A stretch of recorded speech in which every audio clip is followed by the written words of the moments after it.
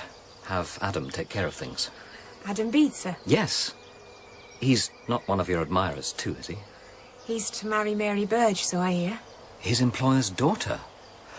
Well, that should fit nicely. He'll marry the daughter and become Burge's partner with plenty of time to manage my woods. I don't think I know her. She's a gentle, pretty thing, but quite sallow-faced. She put on pink ribbons once and looked as yellow as a crowflower. Poor thing. That way's the Hermitage. Yes. You've seen it? No, sir, but I know it's there. And did you know it's my special place? The sweetest little summer house. Would you like to see it? Yes, please. Well, not now. You'll be late for Mrs. Pomfret. What is it she's teaching you? Lace mending. She learned it abroad, and tent stitch, and cutting out. Is that what you'd like to be? A lady's maid? Well, sometimes I'd like that. Sometimes not. Yes. So, you'd best be on your way. Yes, sir. Do you come back by this path, or is it too lonely to walk alone in the evening? Oh, no, sir, it's never late. I always leave by 8 o'clock. Well, perhaps we'll... You'd best be on your way. Goodbye. Bye, sir. Sometimes I think she's heart like a pebble. No, Rachel. And the hair's a peacock that struts on a wall. I believe she thinks more of the tea and jam at the Old than any sewing lessons. Have I not taught her all she needs that belongs to ours? Oh, you have, Rachel. There's no better housewife in Hayslope than you. Nor wife, nor aunt neither, I should think. I'm the only aunt the one's got. And I'll never deny the lass is keen on her mirror, but she's never hard. Is your cousin hard, Dinah? She's young. Aye, that's all she is. Not hard. She's more squashy, like unripe grain.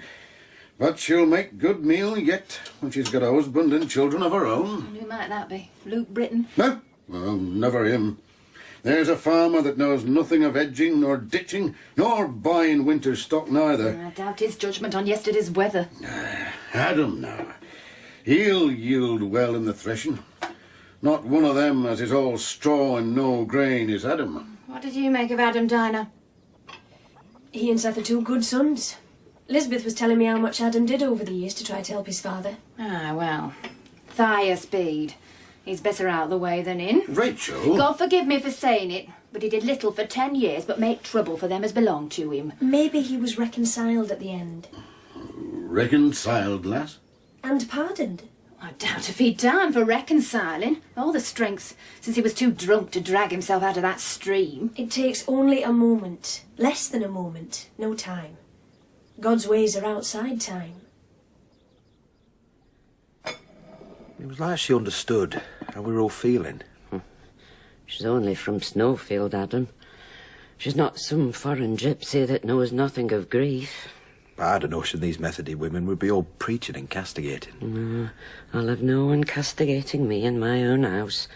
Nor my dead man, either. Wasn't that a grand turnout at the funeral? Aye, it was. Folks have good memories of father, and the latter years forgiving. I felt Dinah understood that too, about me and father. How I'd maybe been too hot and hasty with him at times, and it was preying on me. Hey, you talked to Dinah about that? No, I didn't. I think you should get to your bed, Adam. Well, then there she was. No preaching. Just making the porridge and sweeping the floor and wiping down the table. She even asked if she could move my books before she did that. Aye. She'd the place looking as good as it could. And how are you to know? You wouldn't know if the floor had been cleaned or cat licked. But I have to say, I'm loath to see the last of her. She'll be back. I wouldn't mind having a daughter like that. Hear that, Seth? She won't have me, Adam. Of course she won't. She'll be all of 20 miles away in Snowfield, and she's 3 years older. And you, Adam, who'll you bring me as a daughter? Hetty? And where have you been? At the Hall with Mrs. Pomfret. For your tea and jam. Learning the lace mending, Aunt Rachel. Till this time? Was it late? It's gone on for 9:30, lass. I set out before 8. Their clock's behind, or ours is forward. Aye. And you want your clock set by gentlefolks' time and sit up burning candle and then lying in bed with the sun baking you. I'll go up now, I think. Like a cucumber in a frame. You'll have your supper first, Hetty. No, I don't think so. Too full of jam. There's a bit of cold pudding in the pantry. I didn't have jam, just bread and butter. Rich enough butter by the smile on your face. It's the pudding you're fond of. No thanks, Uncle. I'll just go up. Is Dinah in bed? Half an hour ago. She's up at 4:30 on her way home to Snowfield. So you've missed her with your bread and butter on a silver plate. I'll go to Mrs. Pomfret's room. She's a lady's maid. She doesn't have silver plates. She doesn't have a clock that's right either. I'll get up to see Dinah before she goes. Good night. Good night, lass. I'll make sure she's up at 4:30. See if she's smiling then. I think she gets prettier every day. Aye. And who knows it better than she? Ask her again. I can't do that, Adam. Not right away. Leave it a while. I've no choice there, since she's away to Snowfield tomorrow. Then write to her. That might be a good next move. You've a graceful hand, a way with words. You might be able to say things in a letter you can't face to face. Oh, I asked her plain enough. Too plain, maybe. No. I don't think so. And her answer was, Plain? Final? no, it was as kindly as everything Dinah says, and as heartfelt. You deserve her, Seth. Adam. There's no denying she's a rare bit of workmanship. You don't see such women turned off the wheel every day. But if anyone deserves her, you do. You're good-hearted, good-looking too, and with plenty of sense. Except when it comes to your methody nonsense. Yeah, it's not nonsense, Adam. Whether it is or not, it's in your favour, since she's a methody too. Hey, physician, heal thyself. What do you mean? Have you spoken to Hetty yet? I haven't been free to think of marrying, you know that. The way things have been. Oh, things are different now. Have you changed, Hetty, Sorrel? Let me see. Pretty as any lady I've seen at the Hall. Pretty as a nymph. What would he make of you in candlelight like this?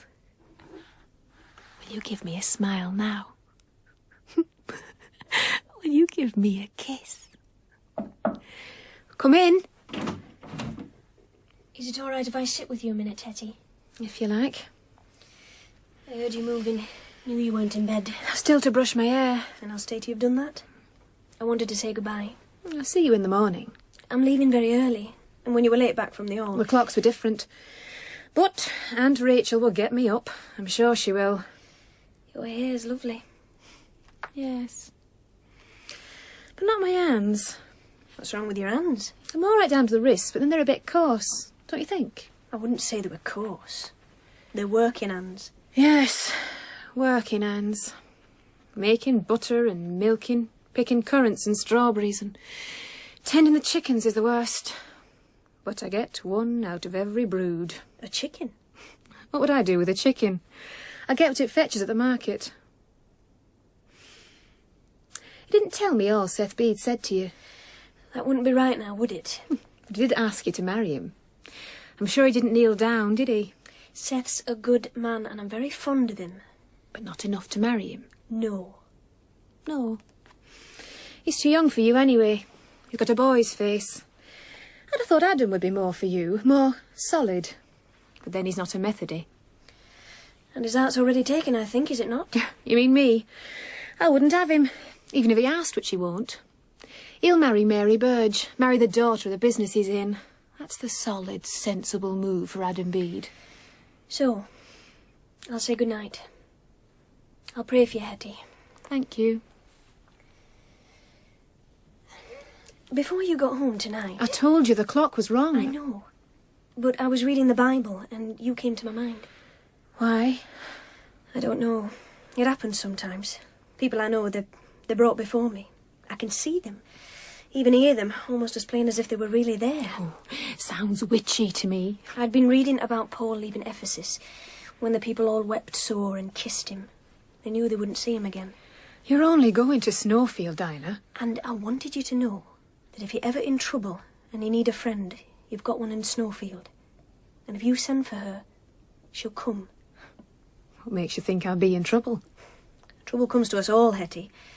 In that same chapter, Paul tells us to beware that grievous wolves may enter in among us, not sparing the flock. There aren't any wolves round here. There haven't been since I don't know when. That's not what it means. I know what it means.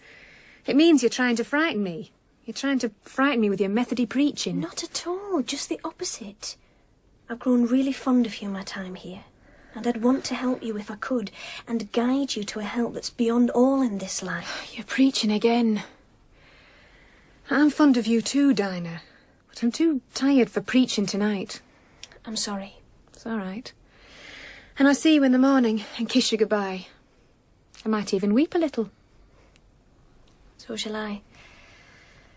Good night. Good night. Can't tell what her hair's like. She's never without that Quaker cap. What did your eyes look like, Hetty Sorrel, with the tears in them? Could you make yourself cry now? See how... But if you had tears in your eyes, you couldn't... I think they almost brought a tear to his own. Tonight. When his hair had the scent of roses in it. Hetty. Good evening. Sir? Did you learn much today from Mrs. Pomfret? Yes, sir. Are you all right? Did something frighten you? Did you see something? Somebody? No, sir. Here now, you're crying. What's wrong? Tell me what's wrong. Can't you tell me? I thought you would come. I'm sorry, sir. No, that's... I didn't intend to. I went into the hermitage, but I couldn't read. Didn't think much either. I just sat and looked out at the trees till it was time to go home and dress for dinner. After dinner, I thought I might ride over to Eagleton, stay there tonight and do some fishing tomorrow. But I didn't. Came here instead. Such a lack of resolution, eh? So, here I am. Will you give me a smile now? No? Kiss, then?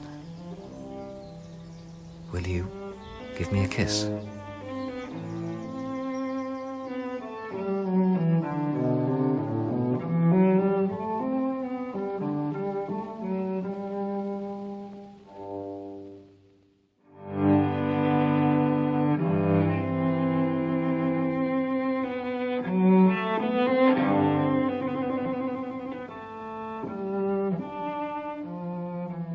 It had lain empty for many a year, leaking, draughty, but I thought I could do something with this. Make it my own hermitage, my den. The carpet's as good as any in the hall. Well, it's from the hall, but it's old. From one of the servants' rooms, I think. And I have my ottoman, my bookshelves. Do you like poetry, Hetty? Oh, yes. Of course you do. Here, this is new. Brand new. I try to keep up. There's a piece here about the nightingale, somewhere. Yes. You may perchance behold them on the twigs. Their bright, bright eyes, their eyes both bright and full, glistening, while many a glowworm in the shade lights up her love torch. Do you like that? Very much. A most gentle maid, who dwelleth in her hospitable home hard by the castle, and at latest eve glides through the pathways. She knows all their notes, that gentle maid. Do you know all their notes, Hetty? My Uncle Poyse is the best at that. He can mimic them perfect. He can do all the beasts as well. Why don't you sit down? Thank you, sir. There's one in here, The Rhyme of the Ancient Mariner. It's like nothing else I've ever read. Not sure I can make out a tale of it, but it's a strange, striking thing. Maybe I'll read it to you another time. I'd like that. It's very long. Would you be able to stay that long? How long, sir? Hetty, I have a confession to make. Sir? Let me just open this window. There. Lots of fir trees here. Isn't that the cleanest, healthiest scent?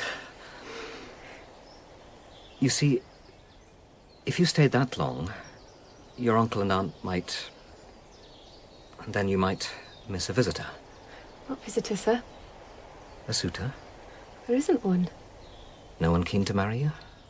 Find that hard to believe. No one I'm keen to marry. No one I will marry.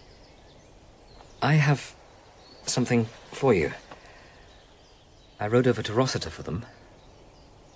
Open it. Oh, sir. They're earrings. Yes, sir. Is this... What? They're not real gold, are they? Of course.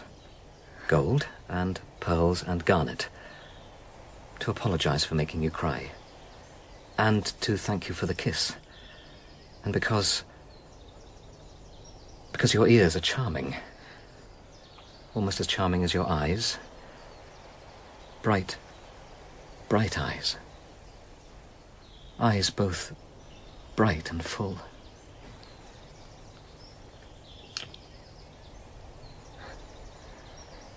And that's the confession.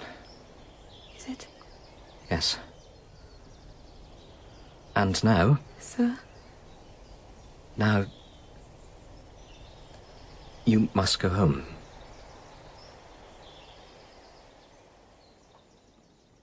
And has Adam spoken to her, do you think? Not direct. And we're sure of that, are we? I am. Sure as am she's late back from the hall again. Will it be because of the mother? What's it to do with her mother? Oh, it's well known Elizabeth's got little time for young women. Can't be doing with them about her. But you think she'd learn to accommodate herself? It's not to be counted on as Adam and Seth will keep bachelors forever. That would be unreasonable. Martin, Poyser, you're a foolish man at times. Oh, I know that, Rachel. And I thank God daily I've you to keep me right. You've said yourself as Adam Bede's a sensible man. Can't think of one at his age with more sense. And would a man of sense think himself free to marry with the father he had? Thias Bede took every penny out of that house to every alehouse inside 10 miles. Adam had to work all hours just to keep a roof over that family. That's true. And what would a sensible man do now? Well, some might say he'd marry Mary Burge and he'd partner in her father's business where he's already foreman. Some would say that, but I say he'll talk to us about his new prospects. Prospects? Adam doesn't want Mary Burge, he wants our Hetty. And before you ask, aye, we're sure of that. Do you know what I'm remembering, Rachel? What? Oh, you mean you can read Adam Bede's mind and not your own man's? What is it, Poyser? I'm remembering nigh on 20 years ago, when you were twice as buxom as your niece, and I first walked you home from church. Hetty, may I walk you home? Yes, if you like. I'm hoping for a word with your aunt and uncle. And they're back there with Mr. Craig. I'd feel easier talking with them at the farm. Did you enjoy Mr. Irwin's sermon today? A sermon's for enjoying. I always like to hear Mr. Irwin speak. At least he doesn't speak much. Aye. Short, moral and to the point. That's what I like. And the good thing is, you know he'll act up to what he preaches. He'll be the same man if you meet him tomorrow and ask him about some everyday trouble you got. He doesn't get up in that pulpit and turn into a ranter, all doctrines and notions. Here now, do you like my rose? I picked it on the way down this morning. It's a Provence rose. Here, take it. It's very pretty. Aye. Put it in your frock, then you can put it in water after. It smells sweet. Sweeter than those fancy striped ones. I'll put it in my hair. I noticed the captain wasn't in church today. I hope he's not ill. You're Mr. Arthur? No. Never known him to be ill. In fact, he's one reason I want to talk to your uncle. What? He's promised to make me manager of his woods. And to lend me money if I've a mind to start a business of my own. And what's that to do with me? Are you blushing, Hetty? No. It's this heat. I'd be glad to work under Captain Donithorne. Did you know that when he was a boy he was as friendly to me as anyone? And now he's a grown gentleman, I think he wants to do right. See the estates well run. Leave it and the world a bit better than he found it. Maybe he's gone to Eagledale for some fishing. I don't think so. No? I heard he'd been sent to Rossiter for a day or two, some business for his grandfather. And he wants to do right. Well, aye. Make the world better. Bright, bright eyes. Eyes both bright and full. Is this poetry, Hetty? It is. It most certainly is. Let's walk a bit faster. Is there a hurry? Yes. I want to pick some currants. I'm in a hurry to pick some currants. There's a good crop. Heavy bunches of them. I love the colour. Like wine with candlelight in it.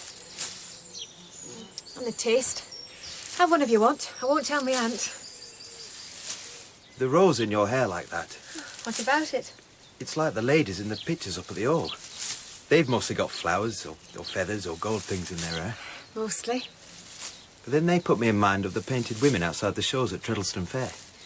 I'm like a painted woman, am I? No, I didn't mean you. A simple rose like that is different altogether. A simple wild flower for a simple girl. Simple's often the best. Look at your cousin Dinah.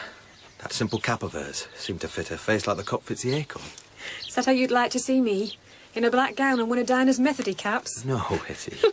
I'd like to see that myself. Hetty Sorrel in a Methody cap. I'd have you just as you are now. You've another kind of face. What could set it off better than your own hair, the way it curls like that? Doesn't need any kind of cap or feathers or flowers. Your face is like a flower itself. I'd have you just as you are. That's enough. I'm to leave some on the trees. We'll go in now. Will you bring the basket? Adam, come in, my lad, come in. Mr. Poyser. Good day to you, Adam. And to you, Mrs. Poyser. Sit down, lad. Let me take that basket from you. Where's the lady of the house? Hetty's gone upstairs for a minute. Oh, for some titivating, no doubt. Your mother looked a bit more herself at church this morning. Aye, she's managing. Dinah were asking after her. Dinah? We'd a letter from her yesterday. And how is she? Oh, she seems well enough, happy enough. Aye, back to slaving in her mill and watching over other folks' misery. That's her happy. She was a comfort to my mother. Of course she was. I just wish she knew a little how to make herself some comfort in the world. No doubt she'll be writing to Seth and all. I know he hopes she will. Aye. And is this the spinning wheel you mentioned, Mrs. Poyser? Aye, it clicks and sticks. Just a bit of turning wanted, I think. Aye. That wouldn't take too long. If you send it to Mr. Burgess' shop in the morning, I could have it done for Wednesday. To Burgess, Adam? I haven't the proper lathe at home. But that's one of the plans I'm thinking on. Oh, you'll have a need to make plans now, with the old man gone. And the freedom to make them. It's a pretty wheel, that. I'd enjoy getting it just right. I've done such little things in the past, fixing machines, cabinet making. I enjoy it. And there'll be a profit in it. That's right, because it's more a matter of workmanship than material. Seth and I have talked of taking on more of that kind of work, a side business for us. There's a man in Rossiter says he'll take all we can turn out. A side business, eh? Aye. I'm still the foreman at Burgess. That may be his partner one day. I don't count on that, Mrs. Poyser. But young Captain Donithorne, I think I can count on him. He's promised that when he becomes landlord, there'll be good paying work on the estate. More or less promised. So, you've got new prospects to think on. Aye. New prospects, Rachel? Hetty, have you gone mad? Not mad. Methody. Am I not pretty? Pretty? I thought you were a ghost. Because Adam said he'd like to see me dressed like this. I didn't say that. Said the cap would suit me like an acorn's cup. I said it suited Dinah. And the simple black gown. Simple's the best, or ugly even. I only said you'd look just as pretty in plain clothes. And do I? Aye. There. Ugly is prettier. If I see Dinah's cap again, I want her own face under it. Black, ugly gown. Gown both ugly and black. Enough now. Look at you. And your hand's still red and damp with currant juice. I thought the basket were light. You only ate a few. As well send the wasps to pick 'em.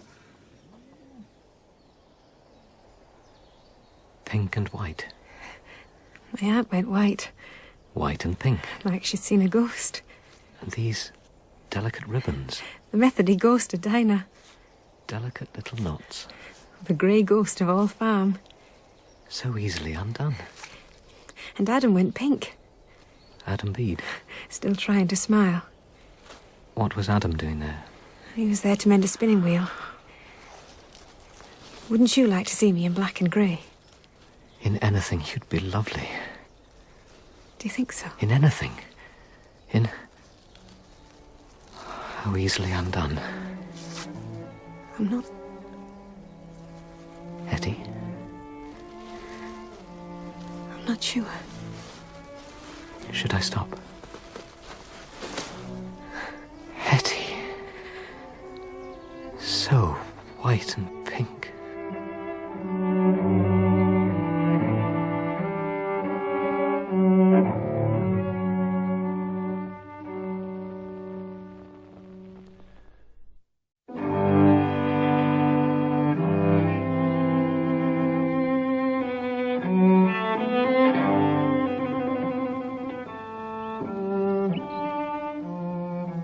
White lace.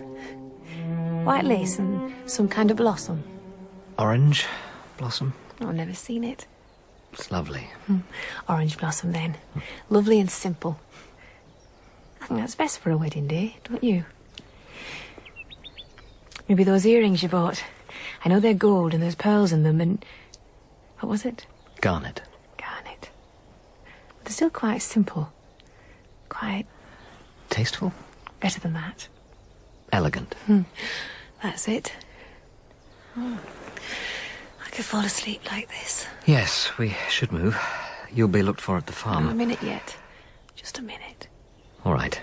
A minute, then. For dinner, it will be brocaded silk and feathers in my hair. A dress that sweeps the ground. I love the sound that makes. Hetty. You know I have to go away. Where to? To Windsor. I told you to join my regiment. That's not for weeks yet. A few weeks. And I'll be away a long time. You'll be back before Christmas. Well, I hope so. But who knows what orders may come up. A soldier's duty. Yes. And gentlemen have their duties too. But you can't do what you really want while your grandfather's... Sorry. It's all right. It's true. How old is your grandfather? 83. It's usually women live as long as that. I sometimes think he'll outlive us all. Do you know Mr. James? Who? Mr. James, a doctor's assistant. He married the doctor's niece. No, I don't think I know him. They got married in secret. By the time their families found out, it was too late to be angry. You will write to me when you go to Windsor. Yes, Promise. I promise.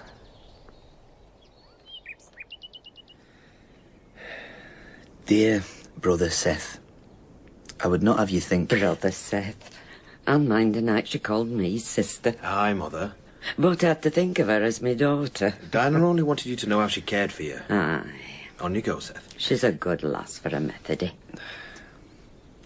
I would not have you think me slow to answer your letter, but I had not enough money by me to pay the carriage afore now. Please tell your mother I often bear her in my thoughts at evening time, when I'm sitting in the dim light as I did with her. She writes well for a woman. Mother? What? On you go, Seth. And I rejoice in your joy at the good prospects that lie before your brother. The honour you bear him is nothing but meet, for God has given him great gifts. And so will Captain Donithorne. Dinah means great gifts and abilities, Mother. Adam's gift for the woodworking. I know that. I was just jesting. Now get on. It's a strange thing, a letter. Strange? From someone you know, someone you've seen. I can't tell you what I'd think of these words if I'd never met Dinah. But now, when it seems I can see her and hear her speaking... Sorry, Seth. I think often, too, of our dear friends at the Hall Farm. I hope they are well. I myself am greatly strengthened. I have constant work at the mill, and often walk to other villages to speak. But I felt little weariness. I have felt much sorrow. Who could not? Seeing the hardship and the blindness and the sin in the world. But sorrow is a part of love. If any man love me, let him take up my cross. I've heard preachers enlarge on that verse, as if the cross were the persecution we might bring on ourselves by following Jesus. But that seems a narrow thought to me. The true cross he bore was the sin and sorrow of this world. That was what lay heavy on his heart. And this is the cross we must bear with him, if we'd have any part in divine love. He loves you, Hetty Sorrel. You know he does. It's real. As real as this gold and garnet and pearl. Look at you. A lady. A lady to ride in the coach. Why not? Who in Hayslope deserves more? Who else would look so right? Will you look down from your coach as you ride away? Down on the likes of Mr. Craig and Adam Bede and Luke Britton? Will you be wearing these earrings then? Yes. Let other folks see them, everyone, not just him and me and you in the glass. Can you imagine Dinah Morris wearing earrings like these? My cousin in a Methody cap. Do I think of her? No. She hasn't the ears or the neck for these. Sometimes, when I'm working in the mill, or even speaking the gospel, my thoughts are carried to them, to Hetty and to my aunt and uncle. Maybe because they're all I have left in family. But I find I dread they may be in some need or trouble. This is quite dark to me yet. I pray for understanding. Farewell, dear brother. We shall see each other again, I trust. Your faithful sister and fellow worker in Christ, Dinah Morris. Greet your mother for me with a kiss. She thought of me again at the end. So she did, Mother. I wonder why she fears some trouble at the old farm. Well, you've been there often of late. Too often, maybe. Did it all seem well to you? Aye, the boys are going on grand. And Hetty? And that's what I'm afraid of. Some trouble from the farm moving in here. Arthur, my boy, good morning. Good morning, Owen. You're just in time. Eggs and ham and coffee. Coffee, certainly. This is just like old days. You haven't taken breakfast with me for a long time. It was a tempting morning for a ride. And then, while I was out, I recalled those breakfasts we used to share. Good time for talking. And you've something particular to say? Well, it's nothing much. Hardly anything at all, really. Oh, I love this time of day. No dust settled on my mind yet. A good book by me. What's this? Aeschylus? This time in the morning? I wish you'd stuck more to your books, you rascal. I should have had better hopes of conversation then. But I suppose a knowledge of the classics is not such a pressing want to a country gentleman. No, he'd be better with a knowledge of manures. Ah. Is it that your future as a landlord doesn't entice you? Not at all. I'm longing to begin that life. Some of the estate's in a dismal condition. I'm impatient to begin improvements, to be useful. And to ride about, knowing all your tenants by name and delighting in seeing them touch their hats to you. Is that wrong? Perfectly proper. But don't set your heart too strongly on the affection of your tenants, Arthur. Not if you're so intent on improving them. Some neighbourhoods are up in arms, over such improvements as enclosure. Get clear in your mind which is most dear to you, popularity or usefulness. Else you may miss both. Well, I think I know where those landlords went wrong. Do you indeed? Yes, they were too harsh in their manners. The first thing you have to do is make yourself agreeable to your people. There's not a lot you can't prevail on them to do with a bit of kindness. And in that quality you're rich. But I can't spend it to any effect. I am convinced that if I had the power to make the tenants fair allowances and have their buildings attended to and such like, I could persuade them to farm on a better plan, stupid as some of them are. But my grandfather allows me no power at all, and he won't as long as he lives. You're not wishing that won't be too long, I hope? No. But it leaves me... What? I don't know. Adrift? This can seem a dull, confounded place when there's nothing to occupy me. It leaves me prey to impulse. Impulse? Yes, impulse. I see. Arthur, are you here to see me as your minister, magistrate, or your friend? Well, friend, of course. I've no need of the other two. There's nothing... Serious? Not even significant. A trifle, really. An impulse to trifle? Perhaps. But I struggle against it. It is vexatious, you know. After all our reflections and determinations, our resolutions, we can still be ruled by our moods, our impulses. Vexatious. My mother and I have little discussions about you sometimes. Do you? And she says she'll make no prophecy about you until she sees the woman you marry. She thinks your wife will rule you as the moon rules the tides. Wife? I've no plan to make anyone my wife, let alone... Ah. Let alone a dairymaid, perhaps. One whose best hope might be to learn sewing and lace-mending from your Mrs. Pomfret and one day become a lady's maid. Owen. We are talking about a trifle here. A flirtation, no lower kind of folly. Owen, there is nothing low in this. I swear to you. To flirt with a pretty girl of your own station, Arthur, that's all very fine. That's understood on both sides to be no more than a game. Or if it does go beyond that, there's no obstacle to marriage. Which brings to mind something I read in Aeschylus only last night from the Prometheus. Now, where is it? Never mind Aeschylus, Owen. We're not in a Greek tragedy. Very well. But think about this. You say you want to earn the respect and the goodwill of your tenants. I'm determined on that. Then let me take as examples these two, Martin and Rachel Poyser. They're good examples, Arthur.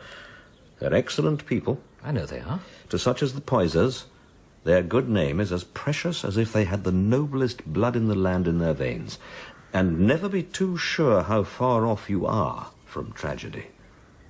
The reflections you spoke of and the resolution, they're part of your nature, and it's a good nature. But the moods and impulses are your nature too. And our deeds arise from our nature. All deeds have consequences.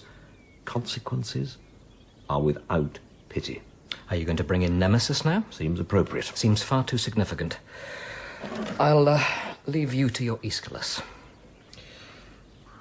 You're to join your regiment soon. Yes, at Windsor. I think that's a good thing. Don't you? Arthur! Oh, Arthur, it's so good to see you. But why are you here now? I thought I'd meet you on your way to Mrs. Pomfret and... What?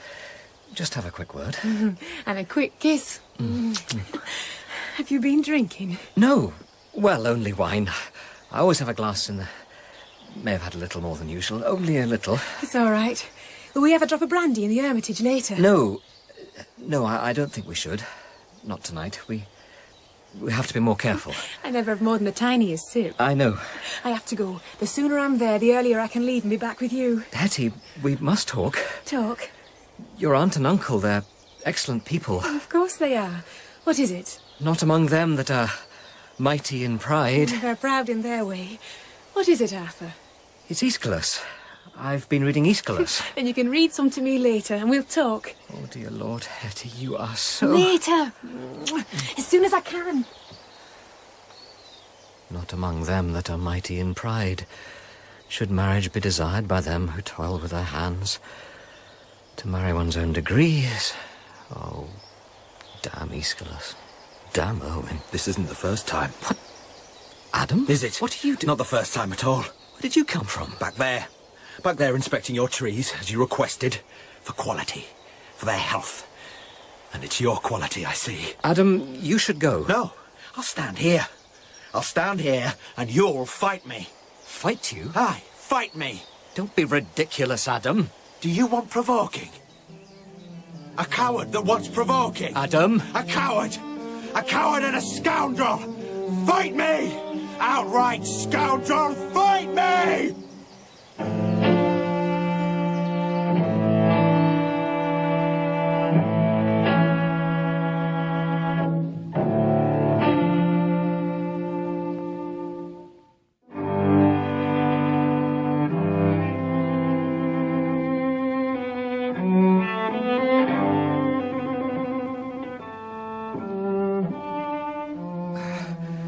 Come in.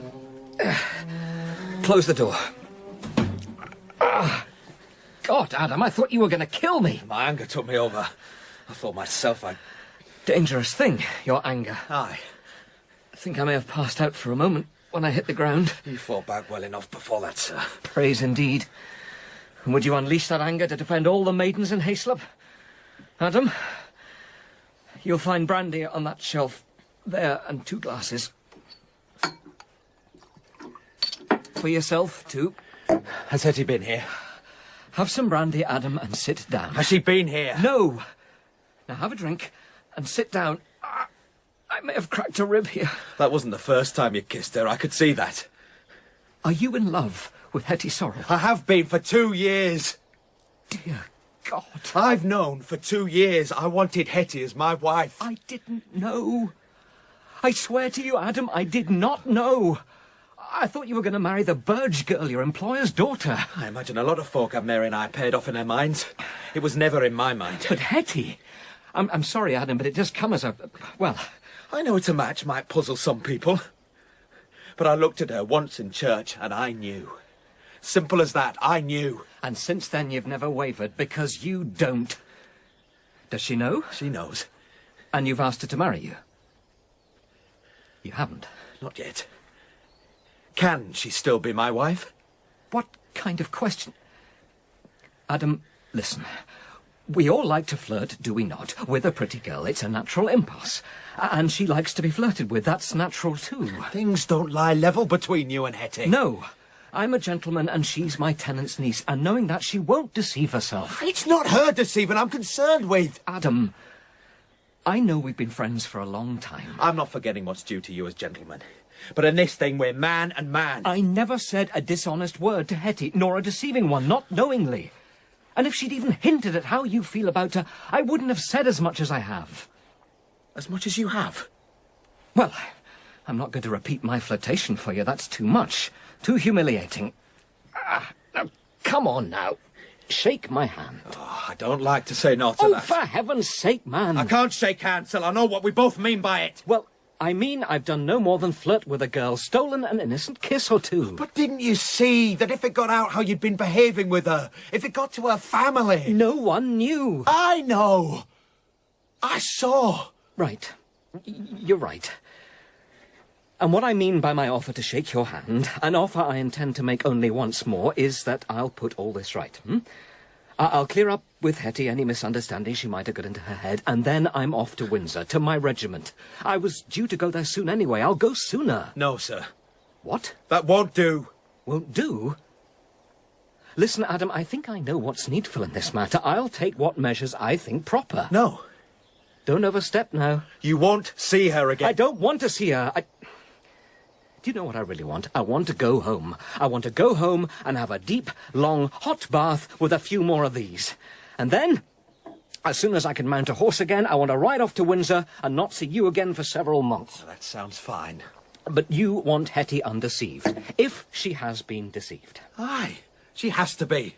She has to know you meant no more than flirtation. And if I simply go, wouldn't she understand then? If I say nothing and simply go away?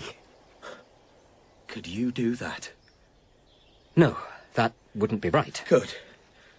I want to think the best of you, sir. You're overstepping again. Am I? If I am, I have to, and I beg your pardon. But I don't think I am. When we were boys... Yes?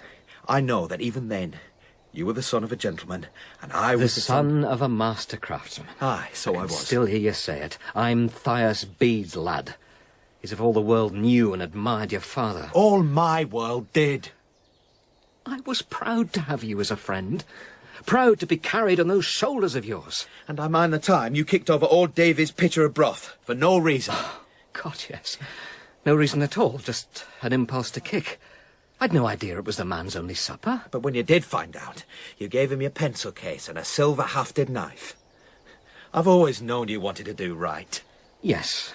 Well, he took them, but when I got home, they were both in my room waiting for me. But you didn't know they would be. Did you?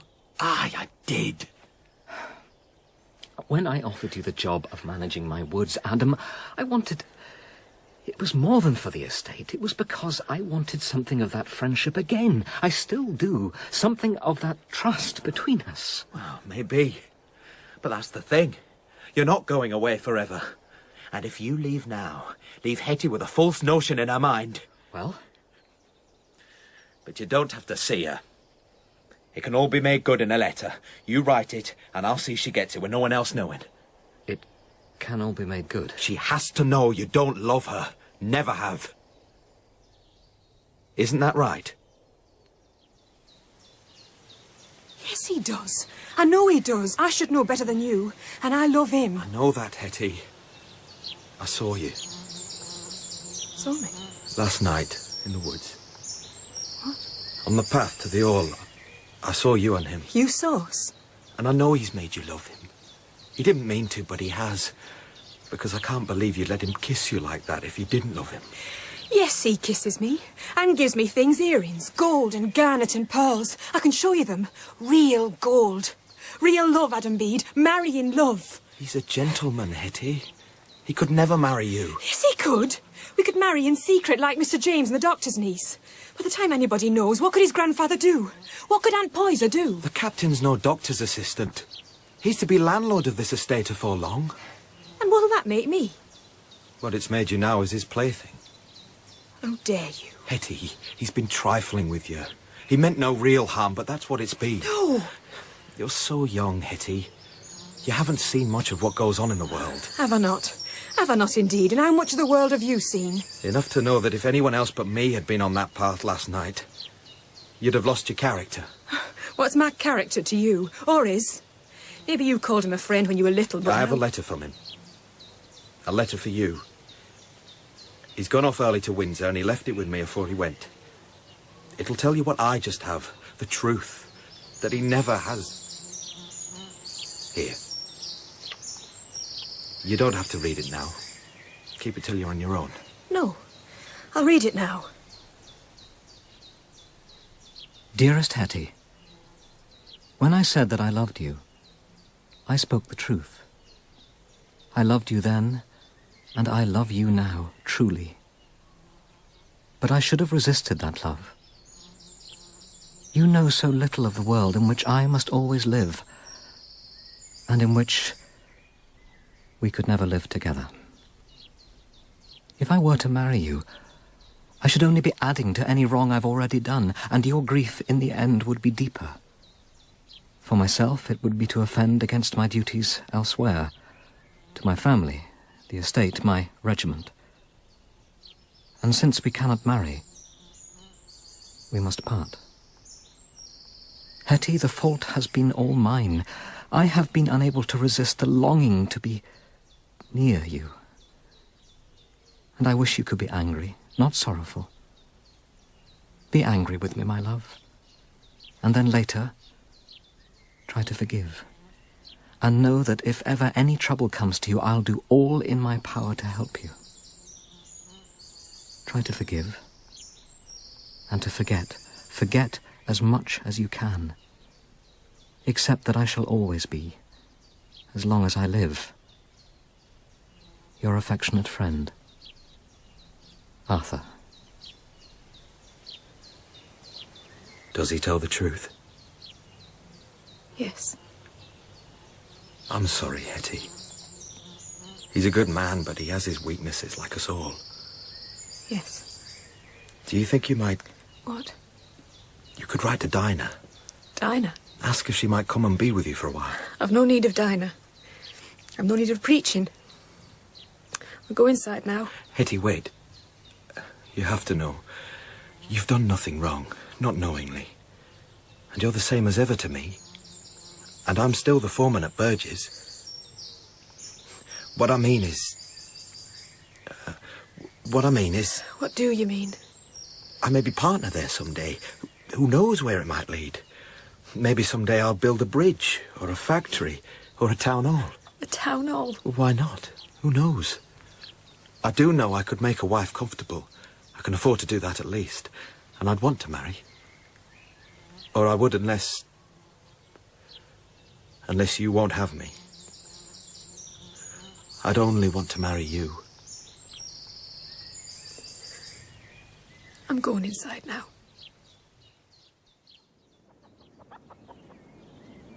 What maggot's this you've got in your head now? It's no maggot, Aunt. A lady's maid? Yes.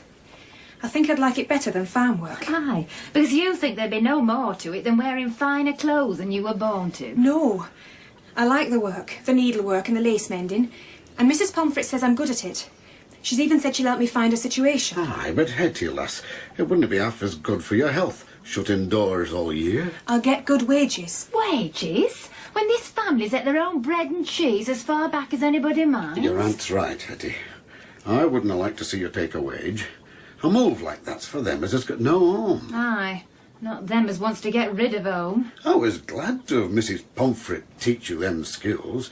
It's good to know how to turn your hand to different things in case they become a necessity. But they haven't, have they? This is what comes of taking tea and jam with them servants at the hall. And your aunt would be sorry to part with you, wouldn't you, Rachel?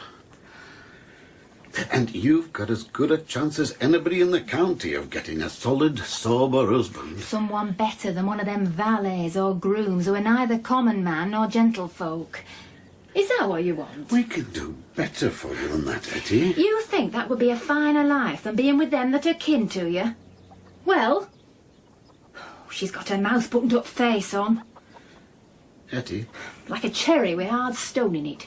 A chicken from every brood. What's that? I'll take my one chicken from every brood and be glad I've got it. I'll stay with my own kin with the chickens and the cows and the butter and cheese. What's all this, lass? I'll never go to the hall again. I'll stay here. No tea and jam, no sips of brandy. Brandy? No white lace or orange blossom. I don't even know what orange blossom looks like. And why should I? I know so little of the world.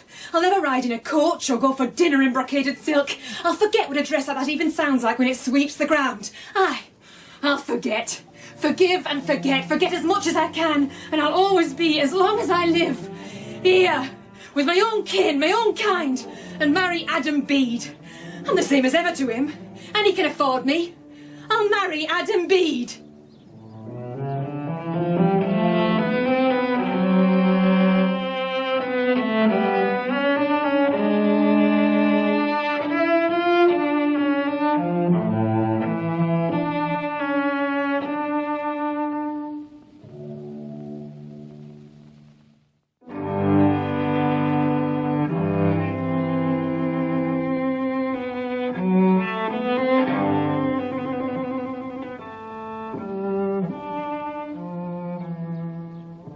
The 15th of March, Mrs. Bede. Less than a fortnight away. Aye. 6 months courtship. Is it long enough, do you think, Mr. Irwine? Well, there are differing opinions as to that. It seemed long enough for Adam, Mother. Hetty, too. She's had a new cottage to look forward to, and all the fittings Adam's done for her, which'll be the finest of work. We can see why she'd be impatient. I'm sure Adam has the place in prime condition for his bride. Aye. And what'll be my condition when he's gone away with her? Oh, he's hardly what you'd call going away, Mother. Less than half a mile. It's the other side of the village. There isn't room here for all of us.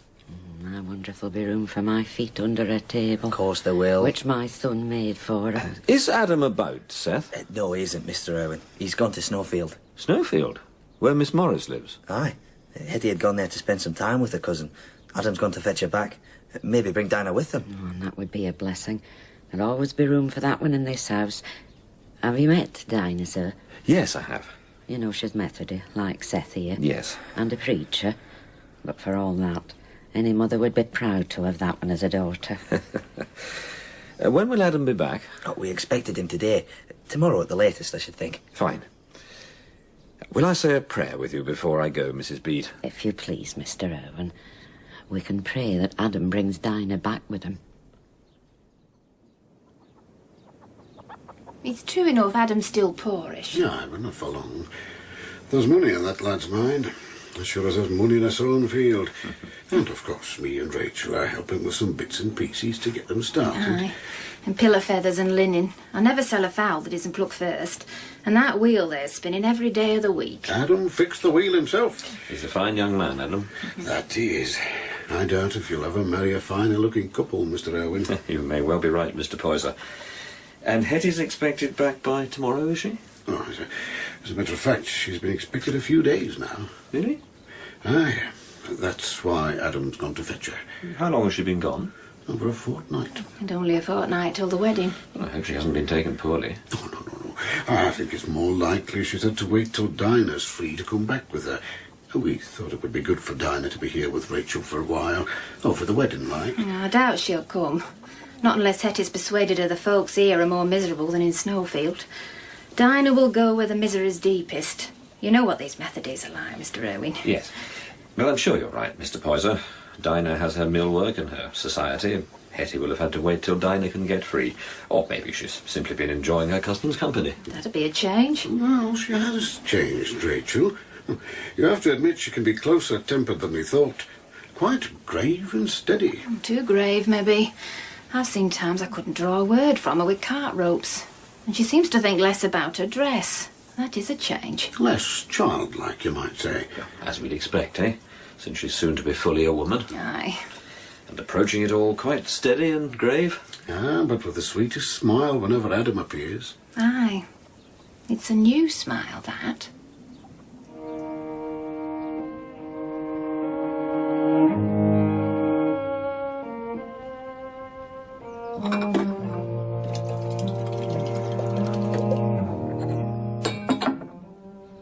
Adam? Seth.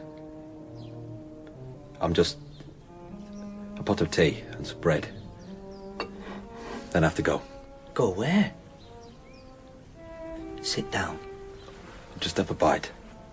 Sit down, Adam. God have mercy on us, brother. You look like father sitting there. Father? Aye. Pale, unwashed, dead eyes. But you don't come home in the morning drunk. So tell. Is it a death? No. No, she's not dead. I don't really know what... Is Mother awake? I doubt it. It's not 5 yet. Are you just in? Aye. From Snowfield? Aye. And from Stoniton. Well, why there? That's the last place I know she went. After that... Tell me it all. It was a grand morning. Sunday, when you left it? Aye. A grand morning. Cold and fresh. Bit of frost on the edges yet. And it was like I could hear her on ahead of me somewhere. Like music drawing me on. She'd been softer towards me this last month or two. Aye. You told me so. Kinder than she's ever been. And I was thinking how the roads need improving. The roads? Aye. There's a lot of repairing needing done and widening. And if each gentleman set to making those improvements in his own district, well, the whole country would... I used to think he might listen to ideas like that. Who, Adam? When I got nearer Snowfield, you've been there. Well, it's bleak. No woodland, pastures are meagre. And all those grey stone walls. The houses the same, dismal. All that broken land where the mines used to be. I thought, well, if Dinah wants to live in a country that needs comfort, this is the place. She must look like an angel down there. So I got to the town, the house where Dinah lodges. But she wasn't there, she was in Leeds. Well, she'd be there in society work. Aye, the old woman told me. She remembered you. Well, Mrs. Cranage? Aye. She sends her respects. Said Dinah had been in Leeds for a fortnight. A fortnight? Well, she must have found lodgings for Hetty there. No. Hetty had never been as far as Snowfield. The old woman hadn't seen her, had never heard of her. So where did she go? She went to Oakbourne first. Well, aye. Well, you saw her in the coach for there yourself. And from there she was to take the coach to Snowfield. But she didn't. I asked in Oakbourne. She took the Stoniton coach, so I went there. I found the coachman who'd taken her. You remembered her. Said he'd told her a joke, but she didn't laugh. But where she'd gone, he'd no idea. I went to the inn, went to the first toll gate on every road out. Nothing. But where would she go? And why? Because she didn't love me, Seth. Adam. It's the truth. And as the wedding got close... Where could she go? I've a journey to make, Seth. Where? I can't tell you. I'm sorry, lad, but I can't. You must tell Mother I've gone on business, and tell anyone else that asks the same. You can't go now. You haven't eaten yet. I've taken some money out of the tin box. If anything happens, the rest is yours. Adam. I'm going to do nothing but what's my duty, Seth. Take care of Mother.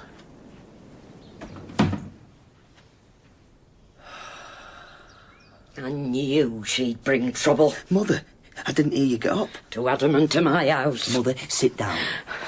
And I want Dinah. You must fetch Dinah.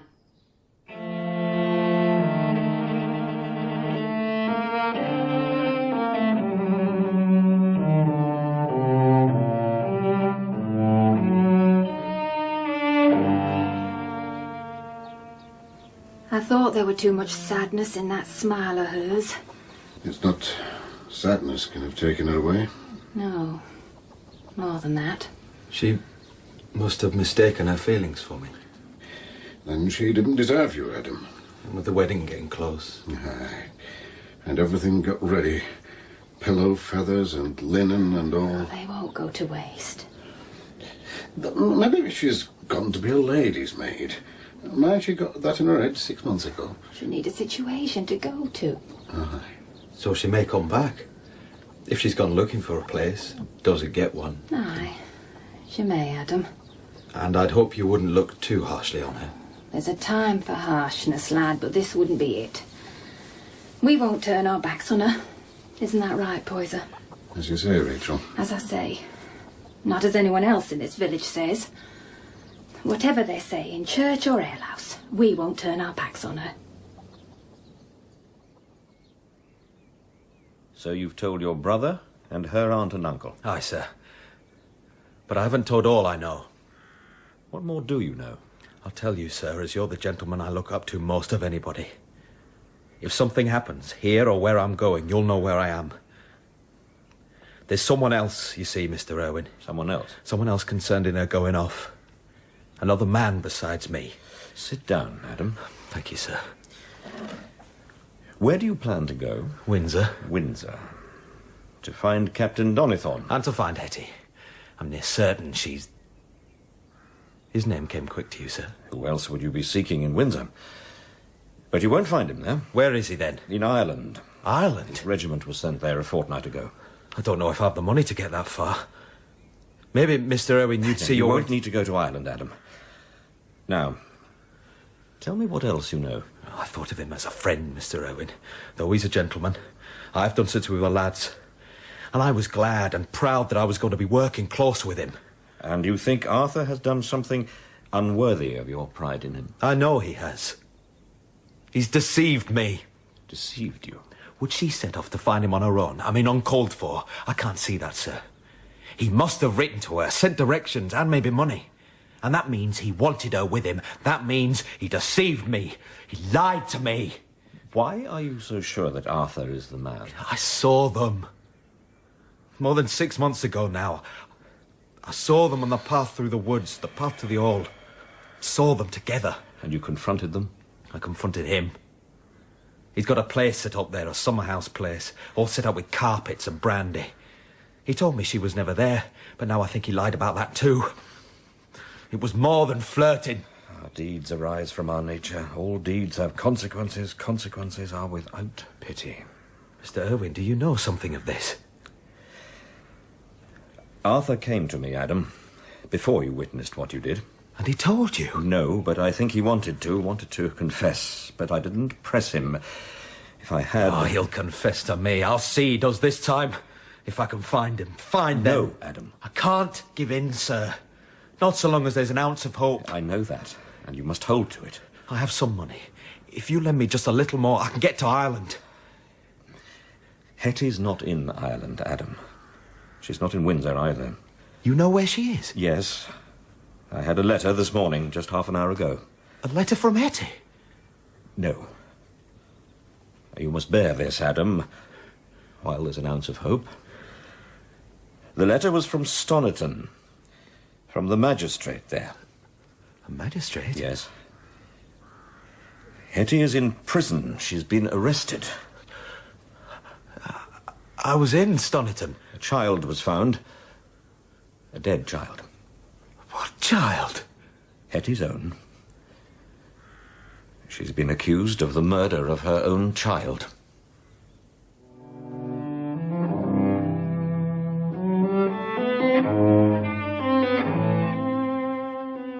All I've called sorrow in my life. None of it. None of it would leave a bruise, not next to this. Men are born to suffer. Women too. We all know that. We're told it in church, in the Bible. In sorrow thou shalt bring forth children. Cursed is the ground for thy sake. In sorrow shalt thou eat of it. Thorns and thistles shall it bring forth.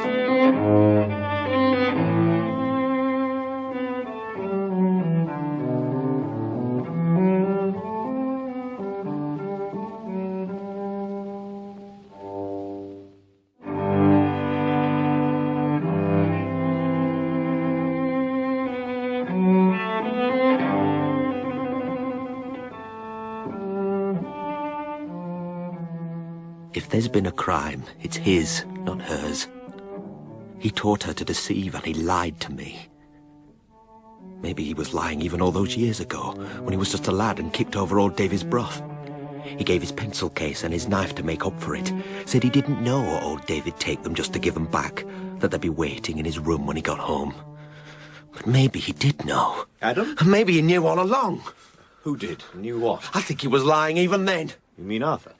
He lied about the pencil case when he kicked over the broth. And the knife, which had a silver haft. Would the likes of him give that away for a pitcher of broth? I know that story, Adam. Arthur was about 9, was he not? Aye, and he was lying even then. I don't think so. I think he gave those things in good faith. Good faith? Arthur Donnithorne? Have you slept at all, Adam? Or eaten? Is it started yet? No. In the morning. And you'll be there? Of course. I'm to speak for her character. Which he's ruined. Will you be there yourself, Adam? I should. Stand by her. Maybe I could go and see her now in prison. Let her know I haven't... Adam, you should know she's... What? She's refusing to speak. Since they brought her here, she's said nothing except... She's told the jailers to let no one in to see her. No one at all. Dinah, her cousin, Dinah Morris, she might see her. You met Dinah, did you not, Mr. Irwine? Yes, I did. She's not like other women. I was very impressed by her. Now, you must eat. You seem to have lost half your weight in a matter of days. I'll go down and see what our landlord can provide. It can't have been, Mr. Irwine. What's that, Adam? It can't have been. That she had a baby. How could she have, and none of us know? Not even her Aunt Rachel. How could that be?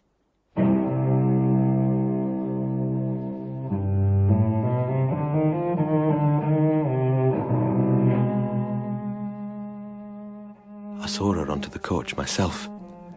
She'd on her one best gown, the pink and white one, and her bonnet and her red cloak. Then out the coach window she gave me a little kiss. And that new smile of hers. Come to think on it, she kissed us all. Take some breakfast, Adam. Her Aunt Rachel and her Uncle Martin, and before that Seth, even my mother. She kissed us all goodbye. I know. Now, please. Going for a visit with Dinah and smiling. Would she have done that with that smile if she'd been going off to have a baby and then kill it? No. She was going off to find him, to be with him. Maybe we'll never know what was in her mind. But I have to go soon, to the court. Is he here? No. But will he be here? Perhaps. What? There's something. Arthur is on his way home from Ireland, and I've left a letter for him at Donnithorne Hall. He'll know the moment he arrives what's happened to Hetty. So he'll come here. What? Adam, Arthur's grandfather is dead. He was found dead in his bed 2 days ago. That's why Arthur's coming home. To be the squire of Donnithorne Hall. He's the master now.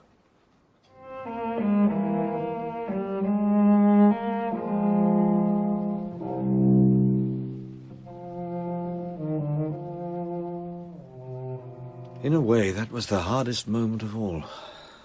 Watching her uncle take the stand. Poor Martin. The judge had to instruct him to look at the prisoner. He wouldn't until then, but he did. He looked, and confirmed that she was his niece, Hetty Sorrel, and told when he'd last seen her. How did she look? Very pale. Utterly still, even when they asked her to plead. Guilty or not guilty, still she said nothing. Her counsel had to plead for her. Not guilty? Yes. Because it's his sin, not hers. And I should have killed him. Adam. I wanted to when I found them together.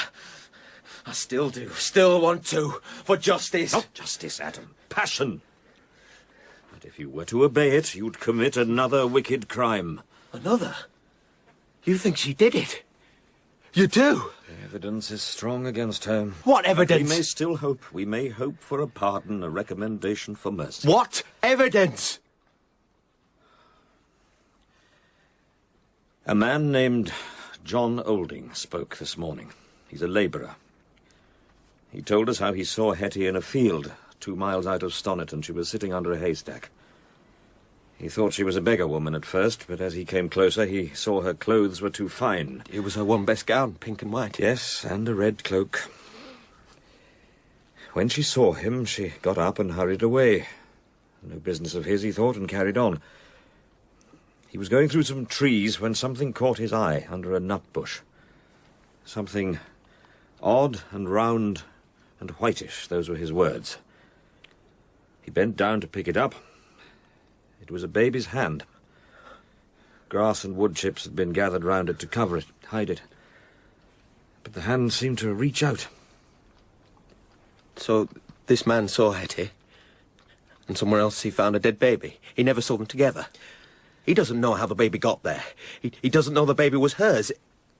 It couldn't be. She didn't have a baby. Adam, a doctor spoke this morning too. He could say how the baby died. No.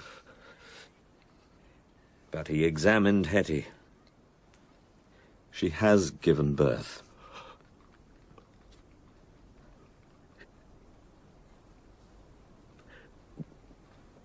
What was it? What was what? The baby. Was it a boy or a girl? I don't know. No one has said.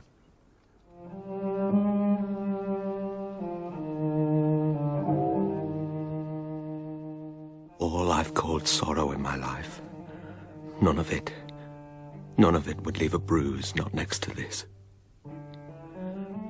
Men are born to suffer. Women too. We all know that. We're told it in church, in the Bible. In sorrow thou shalt bring forth children. Cursed is the ground for thy sake. In sorrow shalt thou eat of it. Thorns and thistles shall it bring forth. And her lying there like the corpse of herself, her hand reaching out to me, all odd and round and whitish. And... Ah! Adam? Adam! Are you dreaming? In sorrow thou shalt bring forth children. Yes. It's no wonder our religion has much sorrow in it. No wonder we need a suffering God. Has anyone sent for Dinah? I'm not sure. Martin Poyser said Rachel, too, had that idea, and that your brother Seth offered to bring her here, but she was perhaps in Leeds. Aye, she did go there. So we don't know how long it might take her to get here. Even if she is on her way, I fear it'll be too late. Too late? To persuade Hetty to speak in court. She'll still say nothing? Nothing. She denies everything with a shake of her head. Denies she even had a child when we know she did. She's a child herself.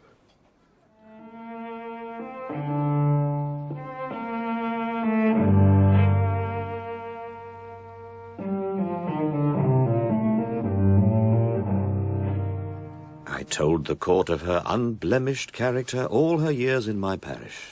Told of the virtuous habits she was raised in. I doubt if it'll influence the verdict, but it may help in a plea for mercy.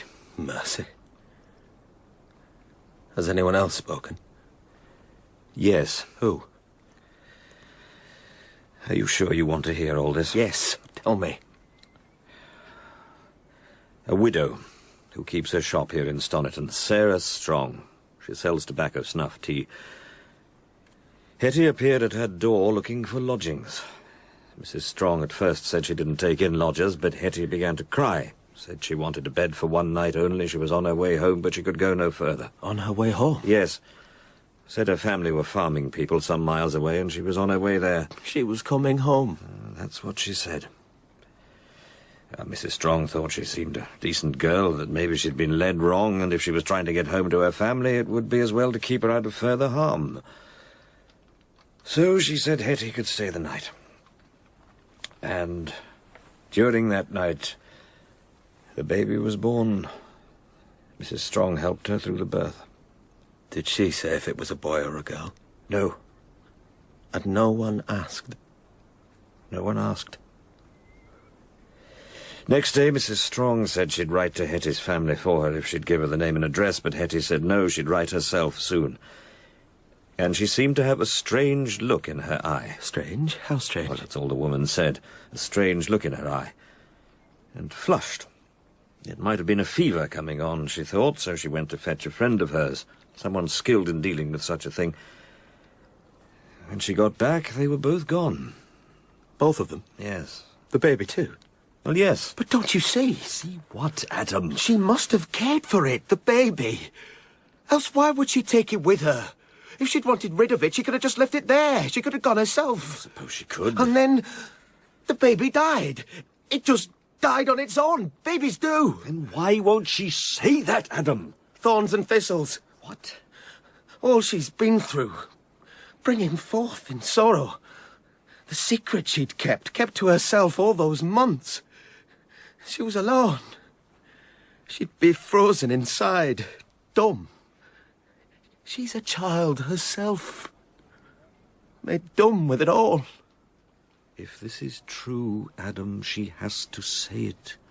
She has to break free from her dumbness. She has to speak. Dinah. Dinah isn't here. Will you go? Maybe I should. Yes. Come with me to the court. If she sees you... Aye. If she saw I was there, that I haven't... But first you have to eat. You've had nothing for days. Look, we have bread here. At least take a piece of bread. It's fresh, ah. Good bread. And wine. Now, have a glass of wine. Good. I'll take some myself. Eat the bread, Adam. Good. Now, another sip. That's good. Hetty Sorrel, you have been found guilty of the most heinous crime of infanticide. No grounds for mercy having been presented to this court, which has been offered by you only obstinate silence, you will be taken from here to Stoniton Prison, and from there 2 days hence to the appointed place, there to be hanged by the neck till you are dead. No! No!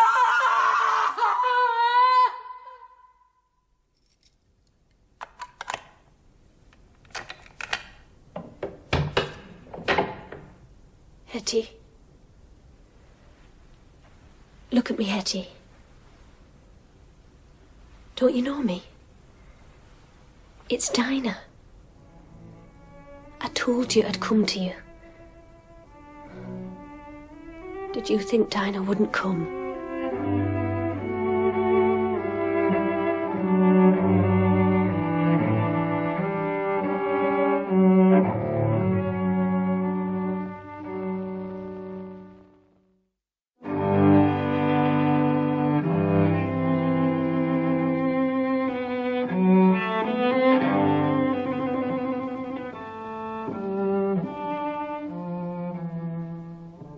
Hetty, won't you speak to me? Don't you remember I said I'd come? If you were ever in trouble. I told you if you ever need a friend, you have one in me. Do you remember? Well, we can just sit quiet for a while if you like. I could say a prayer. I remember. But you can't help me. Because now it's Saturday and... Is it? Yes. They're going to hang me on Monday. Can you save me from that? No, Hetty. I can't. Well then. I know Mr. Irwine's doing all he can to win a pardon, but we have to face the possibility that he might not succeed. You mean I have to face it? You're not alone, Hetty. You need never be alone. Are my family here? Uncle Martin was here. You know he spoke in court. Now he's gone home. And Aunt Rachel was never here at all. Adam is here. I know. Mr. Irwine told me. He hasn't been in this place. You would let no one visit you. He was in the court.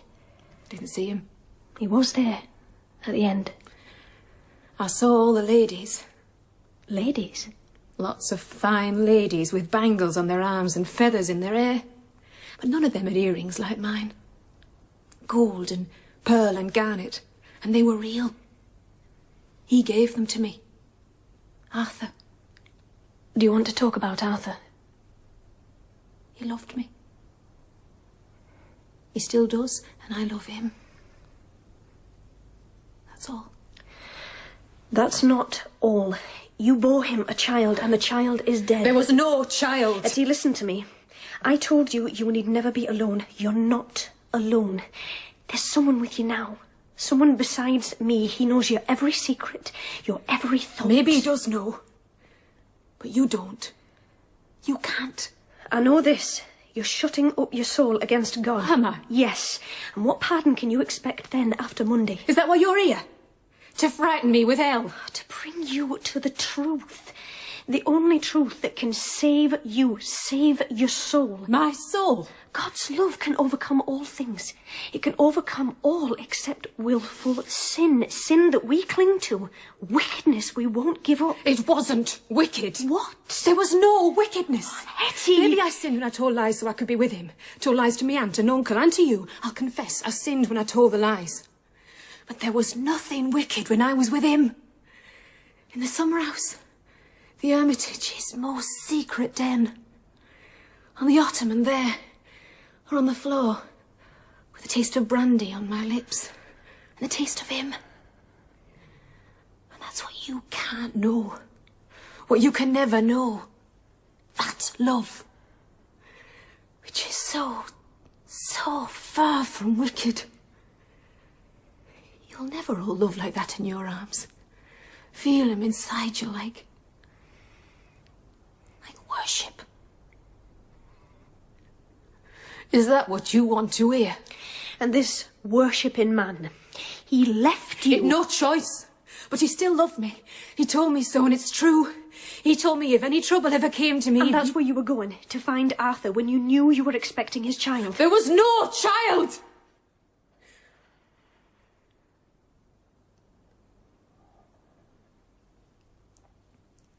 It's getting dark. Yes. But don't let us have a light in here during the night. I know. It's contrary to rules, the turnkey said. He told me that too. So... maybe you better go. Do you want me to go? I'll stay if you let me. How long? All night if you like. As long as you want me here. Sunday night too. Mr. Irwine won't give in. Fighting for the pardon. I know he won't. He's a good man. So's Arthur. A good man.